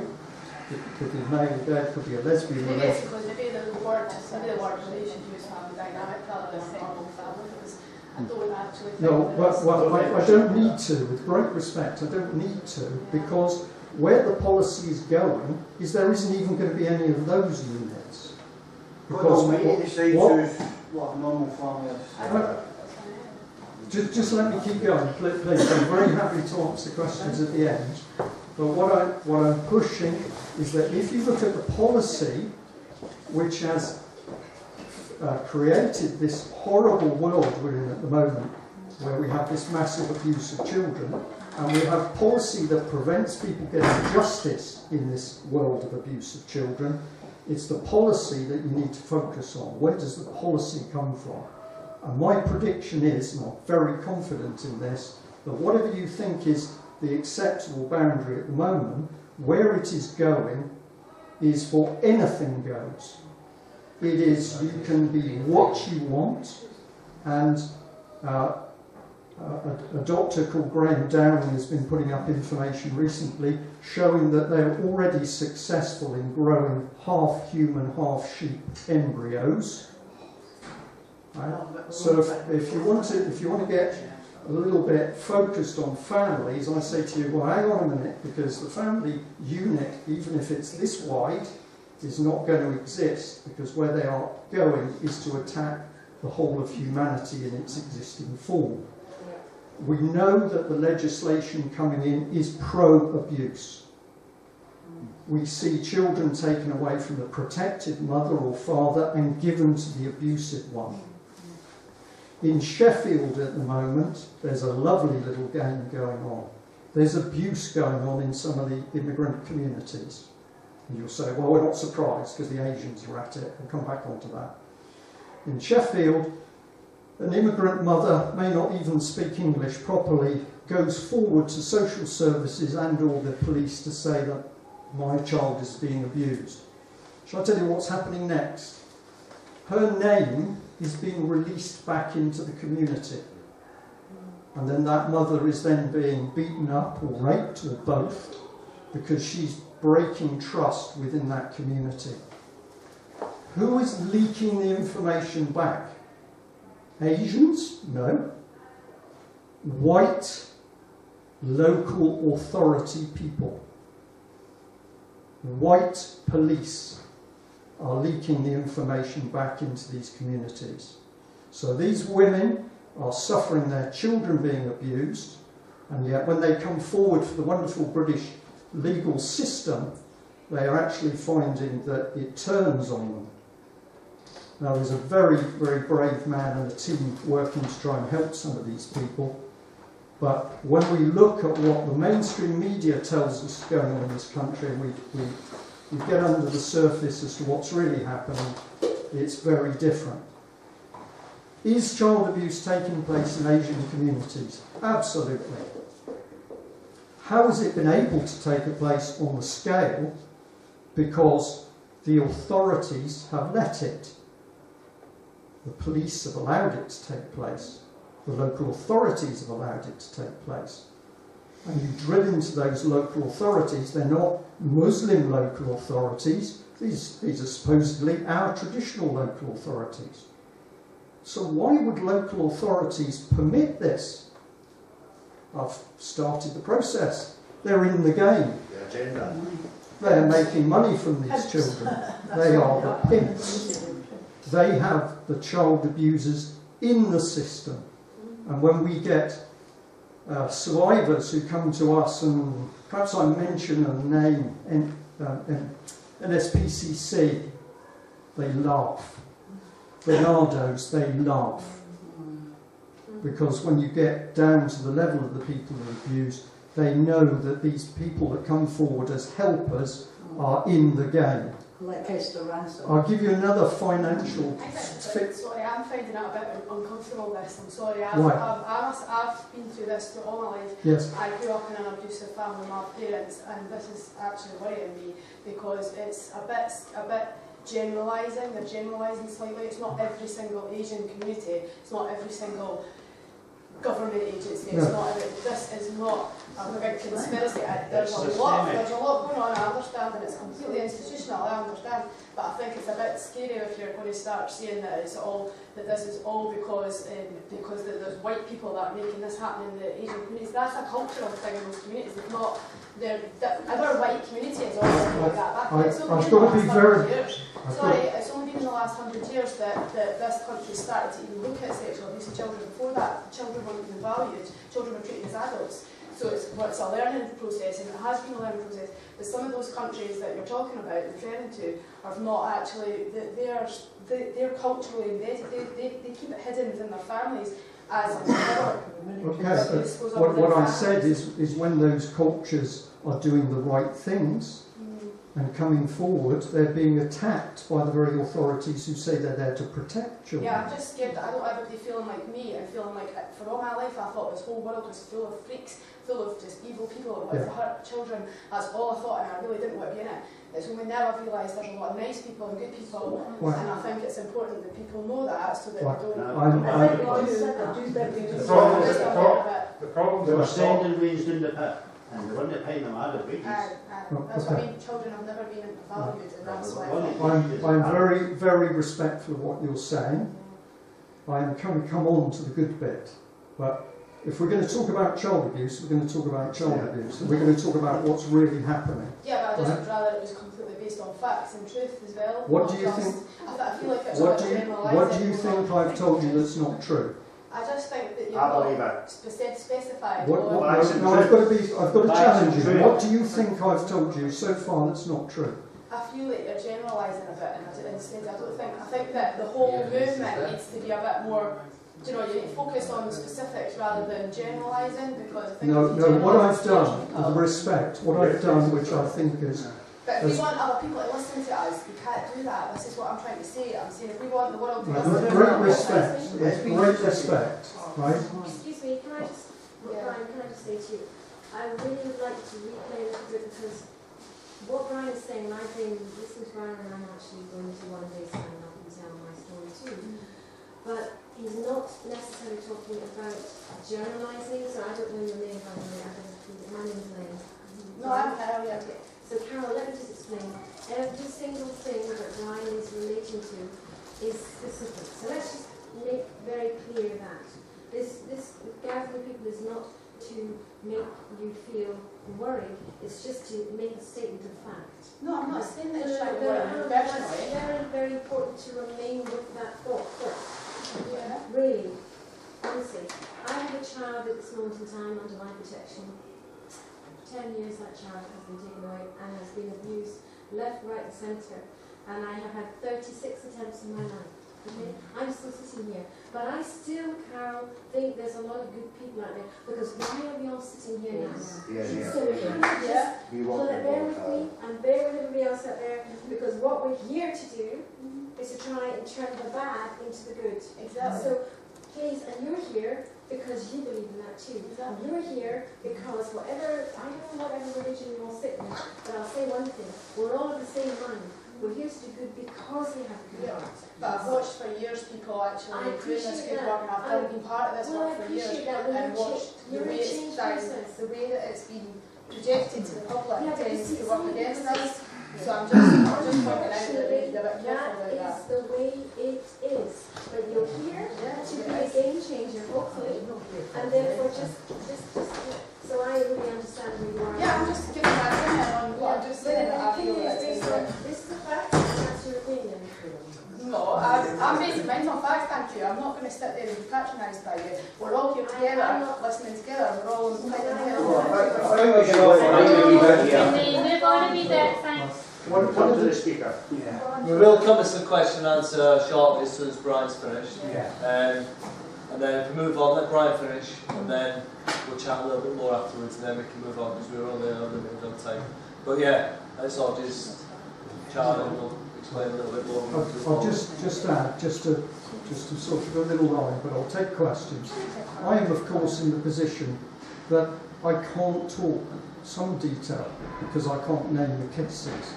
I can't give you the graphic detail about the cases I can use to support what I say, because I can't do that, because I have to protect the people that have come forward to me.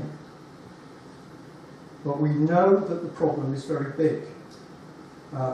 It's not a problem we should be scared about, we should be very upset about it, we should be at the state of mind that we want to do something about it, but we have to recognise the scale of it. We're not talking about problems with a few hundred children a year, we're talking about thousands of children. And I've talked about money.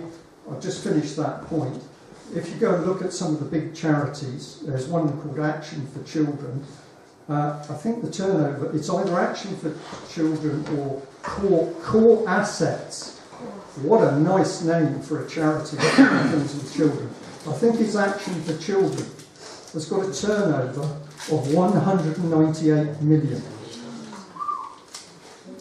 That's one charity. Now, I'm not saying they're doing anything wrong. I just have an uneasy feeling when I see figures in the millions around the, quote, care of children.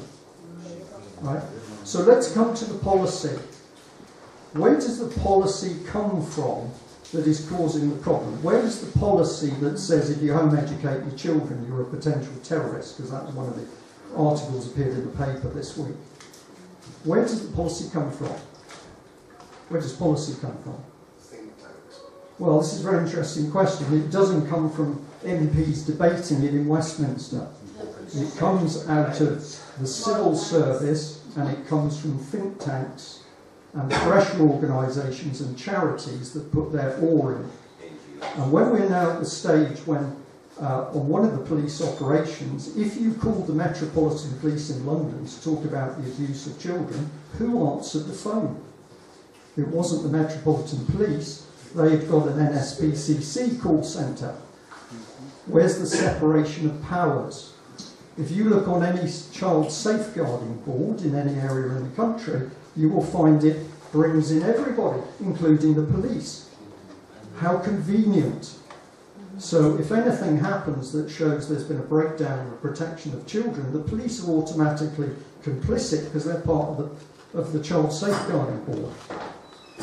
This is policy and it's coming through. And if we follow the policy, we get back to the point, who were the people who said we think it's acceptable to have Satanism on board warships? They're hidden. Why are they hidden? Because they know they couldn't stand up publicly and get away with it.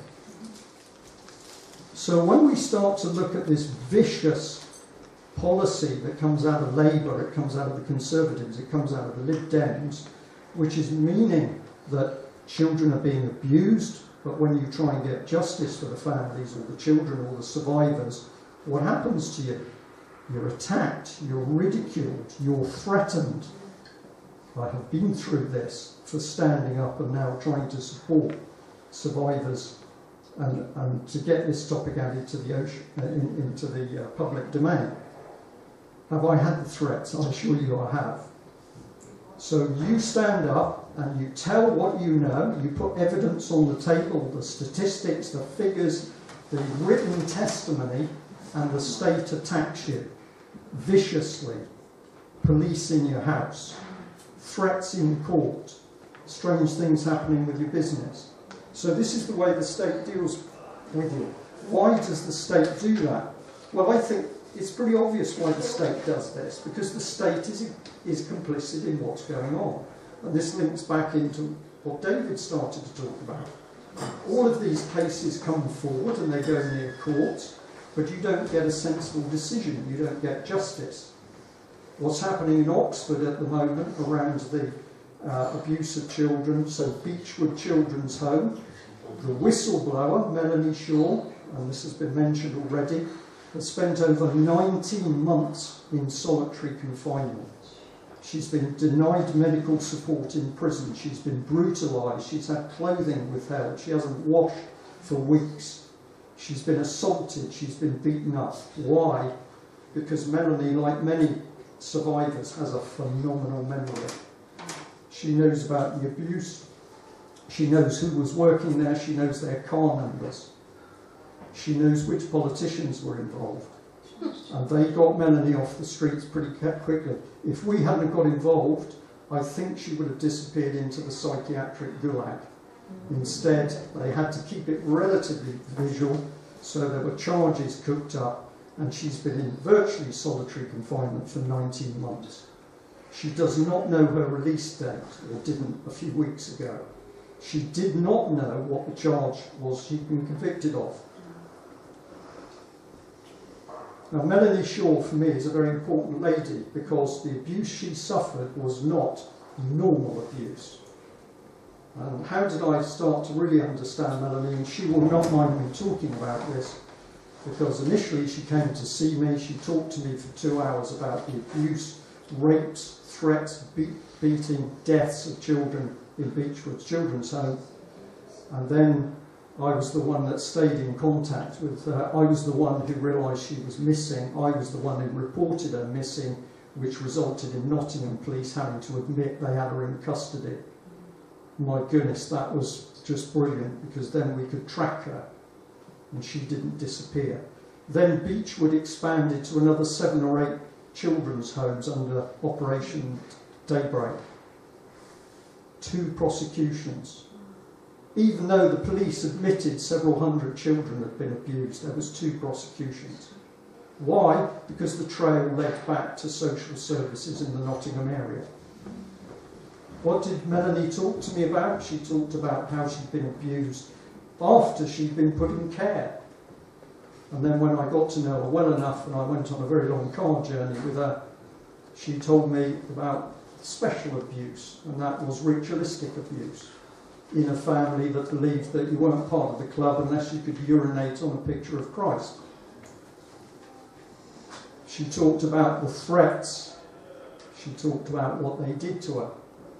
And there's been other people who've come forward to me. I think they come forward because they trust us. That is lovely. There's a lady called Vicky Ash that I've got on video record. I'm interviewing her talking about abuse in a ritualistic setting. So I have a British government that approves Satanism. I have survivors coming forward with testimony that they were abused in a ritualistic setting. We have convictions of people who've abused children in a ritualistic setting, a very powerful one in South Wales, the Kid Welly case. You can look that up yourself. We have a very brave barrister called Wilfred Wong talking about this very subject. And now we are at the heart of where the policy is coming from. Because the people who oversee policy, whether it's what we're going to teach children in school or how social services is going to work or what the policy of the police is, these people are entrenched, not all of them, but they are entrenched in this system. So we are not fighting normal, reasonable criminals. And I'm deliberately mixing sort of metaphors there, because a lot of criminals have standards. Well, I'm happy to do a bit of drugs, I'm happy to go and beat somebody up, but I don't do children. That's why they have to segregate the child abusers in prison, because common criminals don't like them. So we see amongst the establishment lies and cover up the moment you attempt to say what is happening with the abuse of children. Mike Veal, does anybody know that name? The very brave Chief Constable from Wiltshire Police, who would not back away from investigating Ted Heath. And as a result of that, he's forwarded his report into the Independent Child Abuse Inquiry in the UK, in England. What is that inquiry going to do? Nothing. And why is it going to do nothing? Because its remit is not to find individuals guilty. It's to see where institutions failed. And I'll tell you what the report will say when it comes out in a few years' time. There were significant failings in this institute and that institution, but they have now learnt the lessons and they've implemented remedial action, and everything is okay. You can all go back to sleep. Right? Now, people know this. People know this scam in England. People know this scam, and we've had 4 of the heads of that inquiry stand down. And I'll surprise you maybe, Justice Goddard, do you remember that name? The New Zealand judge. Right? Do I believe that she was a good woman? No. But I have reason to believe, and I'm sorry I can't put the evidence on the table, I'm just going to say I have reason to believe, that she quickly realised she'd taken a chalice which was more poisonous than she thought. And when she asked for records from the security services, MI5, and they refused to give them, she knew she was in for a caning. And I am being told, a horrible term from some, I'll say people, some good people, that Goddard got out because she knew she was chicken feed. She couldn't win. If she did a good job, the state was going to have her because she was going to expose people in the state running the abuse system. So they got rid of her. So in England, we have this pathetic thing called an independent inquiry into child abuse. Scotland. You have the same thing come up in Scotland, same event, people standing down because they knew it was crooked. And what has happened in Scotland? We've got the Fresh Start Foundation. Good news. Let's get on to the good news. The good news is that the establishment is utterly terrified at the moment. The police who are talking to us increasingly freely are saying that more and more of their colleagues have information, they want to speak out.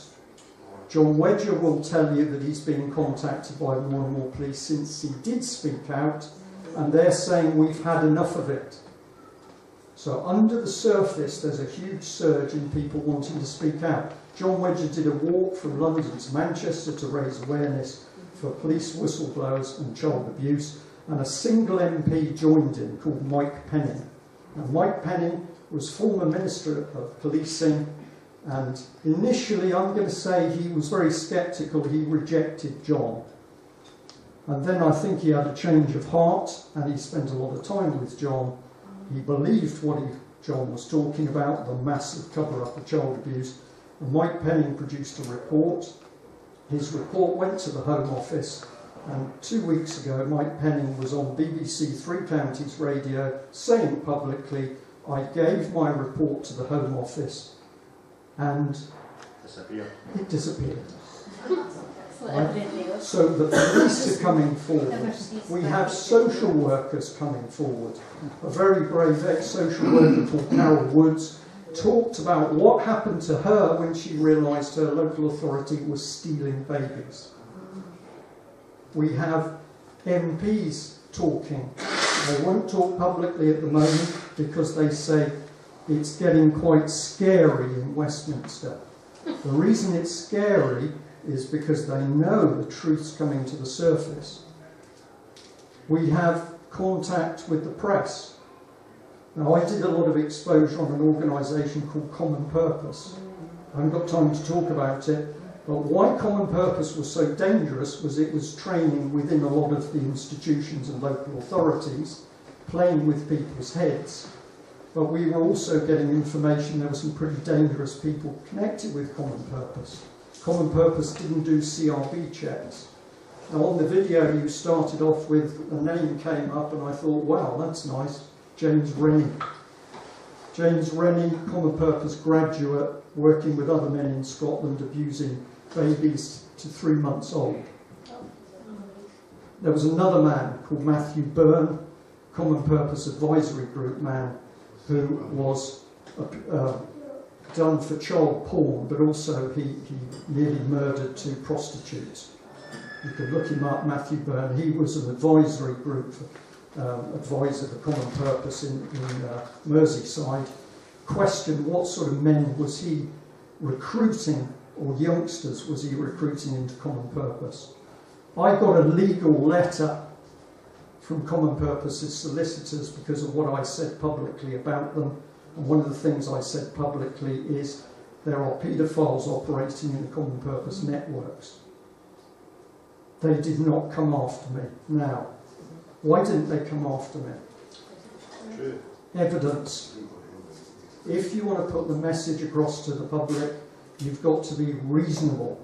I wear a suit because, I'm sorry, it's not for you guys, it's because I know when I'm on media, Middle England professionals can identify with me. He looks like a professional, ex-Navy. I'm doing a little bit of self-selling because I wear the suit. You can trust a man in a suit. Yeah, I know that's an oxymoron. Right? Okay, but how do you put this stuff across now? There's a very good child abuse campaigner called Bill Maloney. He's done fantastic work.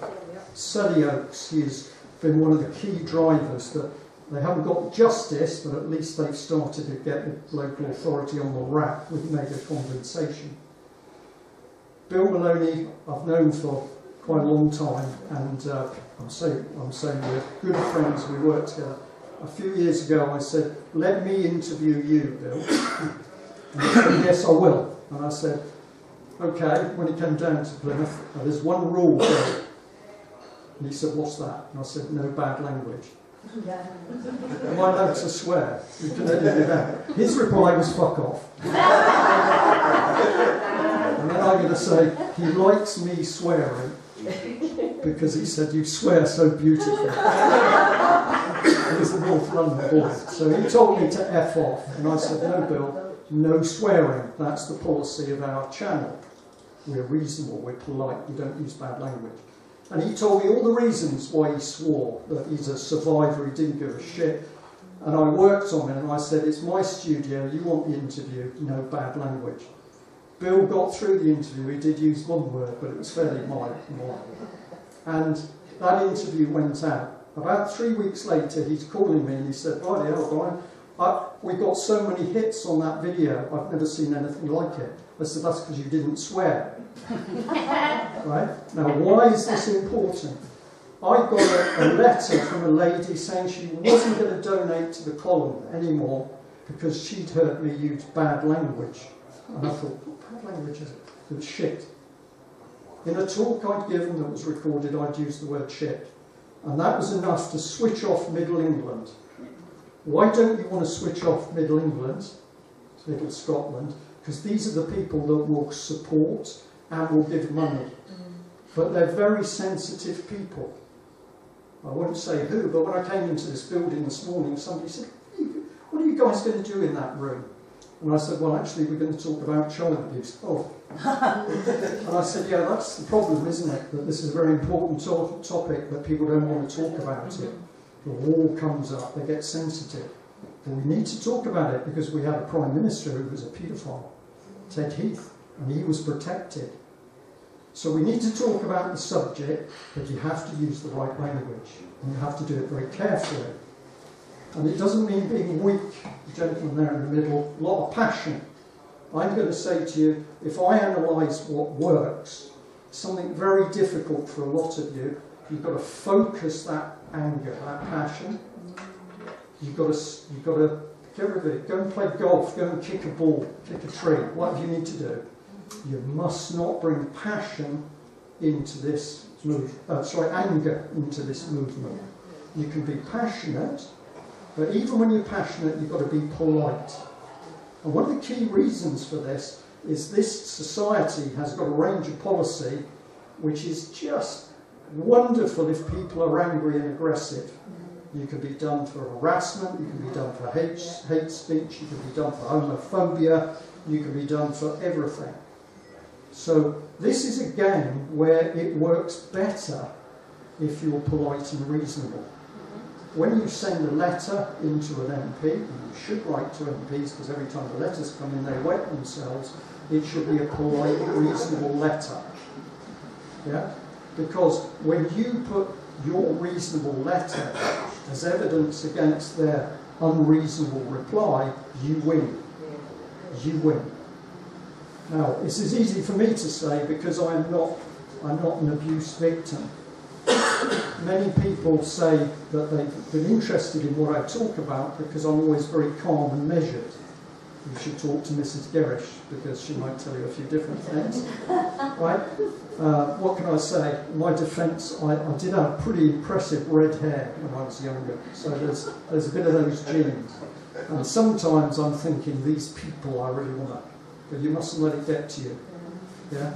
If you stay reasonable and calm and stay on their coattails, don't let go, you will find that you win support. If you get angry, you start swearing at people, you will break it apart. Now, I know I'm just on the time stop. Let me just talk about how it works. I've now dealt with a lot of people who are survivors. I have met some really lovely people. I've had some absolutely harrowing conversations. I know that the moment you talk to an abuse survivor, they are looking for, usually they're looking for somebody to listen, because very often nobody's listened to their story. They're hoping that somebody will help in a way that they think is right. But the moment you show interest and the moment you show kindness, that person thinks that the only thing you've got to do is them. I'm trying hard not to look at any individual, look at the back of the room. So when you come forward as somebody from Middle England, Middle Scotland, who wants to help, one of the big problems is the people you're trying to help, you learn are very tricky. I don't mean that in a rude way. I mean, there's a lot of anger, there's a lot of passion. And then you're in the position where you're trying to help, but you're being drowned by one case. And then when you don't phone them for a week, they're worried that you're playing games with them. And then if you haven't phoned them for 2 weeks, bang, they can turn. And the next minute, you must be on the other side because you played them along and then dropped them. No, I didn't drop you. I was swamped with what was still coming in. So, as a movement, you've got to work together. You have got to be there to somehow cover, because the more contact that comes in from survivors, the more between you all, you're going to have to provide some lifeline for these people to be able to speak to them, to be able to reassure them, to be able to handhold them. I've seen some amazing improvements in people literally in the gutter, but when they realised at least there were people to listen to them, their standing and their oomph went up dramatically. But 7 people can't do this. Now, what will the state do? I'll tell you what the state's going to do. The state is going to try and get some nasty little people in to break it all up. So you've got to be very careful, because there will be spats that start out of nowhere. There will be anger, there will be egos. And if you let that get on top of you, it'll fragment. Now, the UK column, in doing what it does, has a little rule. And the little rule is, you're going to need to work with other people. You decide who you feel comfortable with. You team up with other people you feel comfortable with, and you work with those people. You don't need to tell them people who you're working with necessarily, but work with somebody. If you get on, great. If you don't, just let them go, because they still may be on side, but they want to do things their way. Find somebody else that you do feel comfortable with. Okay? So you've got to show this empathy for the other people. You've got to understand somebody might be aggressive with you because actually that's a flashback to the abuse. But you've also got to keep this bit in your mind that the game of the state is to get infiltrators in, and they work to agitate and break up. So we're now talking about, it's almost like a little resistance movement. And how did the resistance work? Little cells of people getting on, doing the work. They watch, they know each other, they decide who they trust. But there's not a big overarching organisation. It's very loose. It's very flat. And in my opinion, that is the sort of organisation that this Fresh Start is going to build, where people are doing things their own way. If you like doing it this way, do it that way. Don't point a finger at somebody who thinks it should be done another way. So, what am I most encouraged with? I'm going to end by telling you that all of the information coming into me now, from police, from social services, from local authority people, from the press and media, is that under the surface, the state, which is running this abuse system, they are cacking themselves. And why are they cacking themselves? Because they can see that people like yourselves are understanding and seeing through it. And it's not enough to see it, you've got to say, I'm going to act. I put my head above the parapet. It's been an interesting ride over 10 years. I stood up and spoke out. David heard me or watched me and came on board. We picked up the police, we picked up John Wedger.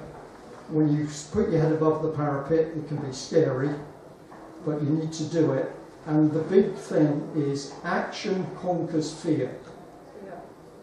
You watch it, you listen to it, it's scary.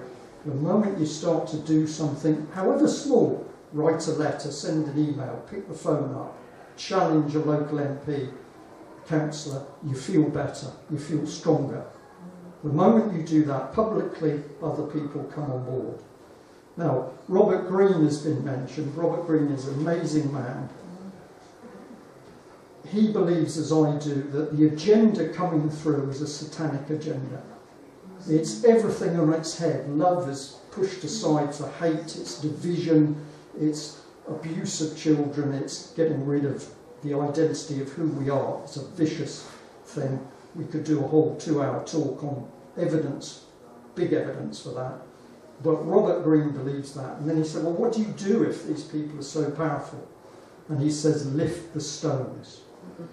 Because the reality is these people are absolutely terrified of us. They are terrified of a movement of a few thousand people becoming a few 100,000. And we know in Westminster they're cacking themselves. So Robert says, lift the stones and look at the little creatures underneath. Oh, he's doing this. He's lied. He's falsified this document. And report it, because its exposure is the big weapon. Okay? Last thing I'm going to say to you, some of you may pick up on this, some of you might not. It's my personal opinion. If you say, Brian, what is this battle? The battle is good against evil. Yeah. What these people are doing is wicked, and it's wicked because not all of them, many of them are deceived, but amongst them are people who peddle absolute evil. It's inhumane. It's certainly inhumane. Now, some of you may pick up on this. If you don't, it's fine, because we've all got to work together. If you want to know a weapon to fight what is a spiritual battle, it's prayer. It's prayer. Right? Because the regime does not want any of us to believe that actually there is a strong, loving God who is looking after us. This is being wiped out. Right? The story is manipulation of religion, isn't it? Well, religion is the danger. That's what I mean, manipulation, yeah. So I'm just going to drop that in. I'm not going to preach at you, but when you've been abused, can I say this? You tell me if I'm wrong. When you've been badly abused, you sense that something pretty unpleasant has come with it. The beast. The beast. And if you want to know how to tackle the beast, we are at the point of saying we actually need to think a little bit broader. We need to love one another, we need to look after them, but also we've got to be prepared to pray, because that brings in good power that we badly need. Now, you go for me because I'm pinching a bit of time. I started to talk to a couple of people at the back of the hall when we had the lunch break. I can't talk all through the story, but if you said, Brian, how did you get going on this? I'll start off by saying it was almost like my eyes were being opened and I was shown information, and I saw things and thought that's weird. And then people came to me with information. But one day there was a knock on my door and I opened it, and there was a very tall man there called Ted, who I knew but not very well. And he had an overhead projector. I said, hello Ted, what are you doing here? And he said, I brought you this. And I said, why? And he said, well, I think you'll be needing it. I said, okay. Do you want a cup of coffee? And he said, no, I haven't got time, I'll go and get the screen. So the next minute he'd gone and I'm in my hallway thinking that was pretty weird, and on the floor was an overhead projector and a screen. And then I thought, well, I was thinking about maybe doing a talk. And 2 weeks later I gave the first talk, which was in the local village hall, WI Hall. 17 people attended, and at midnight I had to forcibly throw them out. That has led to me doing about 360 public talks, including overseas. Other people have joined me. Who provided that projector? I think I was given a bit of help. Yeah. If you ask for help, you'll get it. Thank you. Right.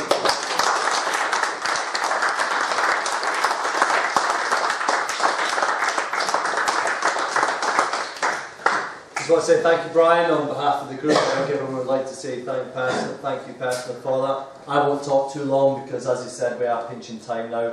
Unfortunately, we're not going to have too much time for question and answers, if anything at all. This is the first of 36. As you've heard the saying before, we are going to evolve. We will be taking on board everything we get told. We're not professionals. We're certainly not stumbling in the dark, and don't think that either. But we've got 36 of these to go. We're going all around Scotland twice. Let's hope by the time we get back to Edinburgh for the final one, we're in Meadowbank rather than standing here. Because everything starts somewhere, everything moves forward. We've already started moving quickly. It was less than 6 months ago, or probably about 6 months, we even talked about a roadshow. And now here we are, first one over and done with. I hope that it's been accepted well. I hope that we will see you all again. And if there is any questions that we haven't managed to ask you today, you can get hold of us through the website, through Facebook. We've got cards. I'll have to give you my number if you want to call me and put something to the directors. If you have something serious to say and you want to speak to the directors, join one of our phone calls or Skype calls. We can organise anything you need. Don't judge us just yet. But if there's anything somebody really passionate wants to say, then I'm sure everybody will happily take a question before we finish. I'd like to have a little word because I've done a lot of research. I've also talked to people like Dan on Weekly, who died for 28 minutes when I was in Las Vegas last October for the 5-week conference. And the most important thing that anybody can do, no matter what you've been through, is unconditional self-love to the highest level. And that puts a protection. It's really strange. It was only an AV conference where I listened to, I remember the guy saying, oh, and he was a stick car. Oh, I've got a reason to live. I've got a new lady in my life. I thought, hang on, I haven't got a reason to live without the lady. And when I checked him out, when I checked him out, I thought, oh gosh, the self-love isn't high. What level does it have to be? And this is very interesting to say. I've got a Dowson chart that goes up to 0 to 100, which I take as a percentage, and it's 80. Think of that 8, because on its side it's an infinity. And the power of 8 is incredible. We have 8 sinuses. Now listen to Danielle Brinkley talk on YouTube. He died for 28 minutes and came back knowing you've got to do something to help others and also love yourself. Now our 8 sinuses go in through the breath. And breath connects us with all the dimensions, all of them. We are so powerful, we have never been told that, and that is the whole striving that the state and all of the dark beings that go down to a pyramid of power, not up, that we wouldn't even believe, like the great popes, sorry, not any Catholics here, and more. And they want us to not know the truth about ourselves. Us humans with a good heart, this energy field goes out 6 miles from the body, and that's all that the Heart Math Institute has the fine instruments to measure. It goes out further. It links in with the Earth's heart. That drives, spins the planet. The Bible says the heart of man is treacherous, desperately wicked, who can know it? We're all wretched sinners. We've no good task. I get what you're saying, but the Bible says it's not very new. It's alright, Penny, not a problem at all. Basically, let's just all get on. Positivity, I think, is what you're messaging. Positive, absolutely. When I was talking about that, I was and the more it goes through, the more powerful it is. Yeah. Totally, because of positivity. And that's helpful. As long as you give yourself a power and not give it to a book. Don't allow negativity to consume you. Sorry, don't put somebody else's. Write your own. No, I agree with you. I think positivity is massive in this, and I think what I was trying to say before. I wonder if I can say something before they look there. Yeah. We've got a poem to finish on. Was it Ian? Was it? Brian. Brian, sorry, apologies, Brian. Brian's going to finish out with a poem that he's asked if he could speak with. Yeah. I'm not a victim. Brian, 2 seconds, if we just let Carol finish, and then you'll be able to close out. Alright. I'm just saying that positivity are massive, and I was saying the reason why I was saying what I've been saying throughout this is not because I'm trying to, because I think it's amazing what you guys are doing, and I'm so happy and proud and really grateful. But I've been doing that work as well for the last 20 years almost, and also I took it to the Parliament because that's why we set up the cross-party group. We've set up Survivor Scotland, we've done all that, and I've actually watched it undone as all the hard work we've put in, all the hard work, and this was all over Scotland as well, and this was all because they managed to. You're right, it's bureaucracy, it's the policies, they managed to manipulate and managed to undo all the good work we were doing. So I'm so worried, I want this movement to go right, so I'm so scared that, and I'm not scared of the abuser, I'm scared of it going wrong, I want it to be successful. So that was why I was saying earlier, it's just that I think it's so important to... And the answer to that is please come and join us and bring your 20 years of hard-won experience and be part of it. Yes, well that's why we're here. So I know, but yeah, I'm so grateful, and I just think it's so important for everybody to realise that Google tends to only have limited, it doesn't allow us all to see everything that's actually there. You think somebody was touching on that, but it's selective what allows some of us to see, and there is actually, and it's made me a lot better in my life to know that there's a lot of people doing some good, even academic work, which is quite unusual, I would think. But actually there's a lot of good research being done out there, so there is stuff being done all over the world. So it's not just us, and we're not alone. So it's just connecting and trying to share and share knowledge and share information and work together. And also, can I just add very quickly, because it's what was touched on in there, it's not just bubbling up here in Scotland, it's bubbling up all over the world, and there's massive stuff being done in America with hundreds of thousands of closed, not hundreds of thousands, but thousands, at least 10, 11,000 closed indictments ready to be served on these people. So I really think this is not just a small thing, it's a massive thing. Well said. That's happening. And I just think it's to be subtle as well. We've all got passion, but the fact of the matter is we need to be sensible as well and keep ourselves in check. Yeah. I very much agree with what you said. For the moment, we're a small grassroots group, we're involved in everything. We have to focus on Scotland. We do overlap with people that are coming towards us, but essentially what we're able to do at this point in time is Scotland focused. Yeah, but I just think it helps to know that we're not alone. Yeah, we're not alone. We do get people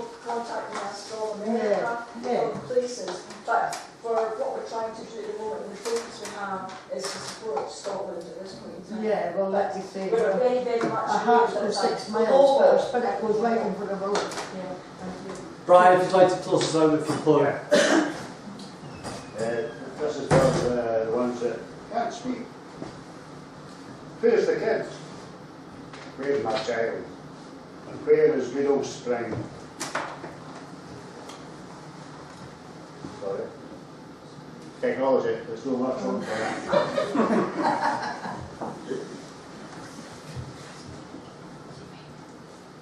Start again. People, thanks for it. Where's the kid? Where's my child? And where is good old spring? Who took the kid? Who hurt the child? And who killed a beautiful thing? Who did these things? The boys came back. You'll not believe it. A mother did it. With the help of a friend. And the state. What state? It's a sad state we live in. A company named Women's Aid Limited. They did it. Helped by the social work department. All empowered by a false statement and supported by the collusive police. What do our politicians utter? Platitudes they mutter. But they know it's all okay, for everybody was paid. They tell the father to swallow the line, put forward with a smile. It's all okay, go see a lawyer. Wink, wink, wink. He stomped his feet, he bit his tongue, he stood his ground and said, I'm no swallowing that. The tears have fell, they fall today, but he keeps going, for he knows, and his placards shout, watch out, it could be yours tomorrow. Brian, father of Jessica, Alan, I'm proud of it. No harm we say, but what they. Thank you.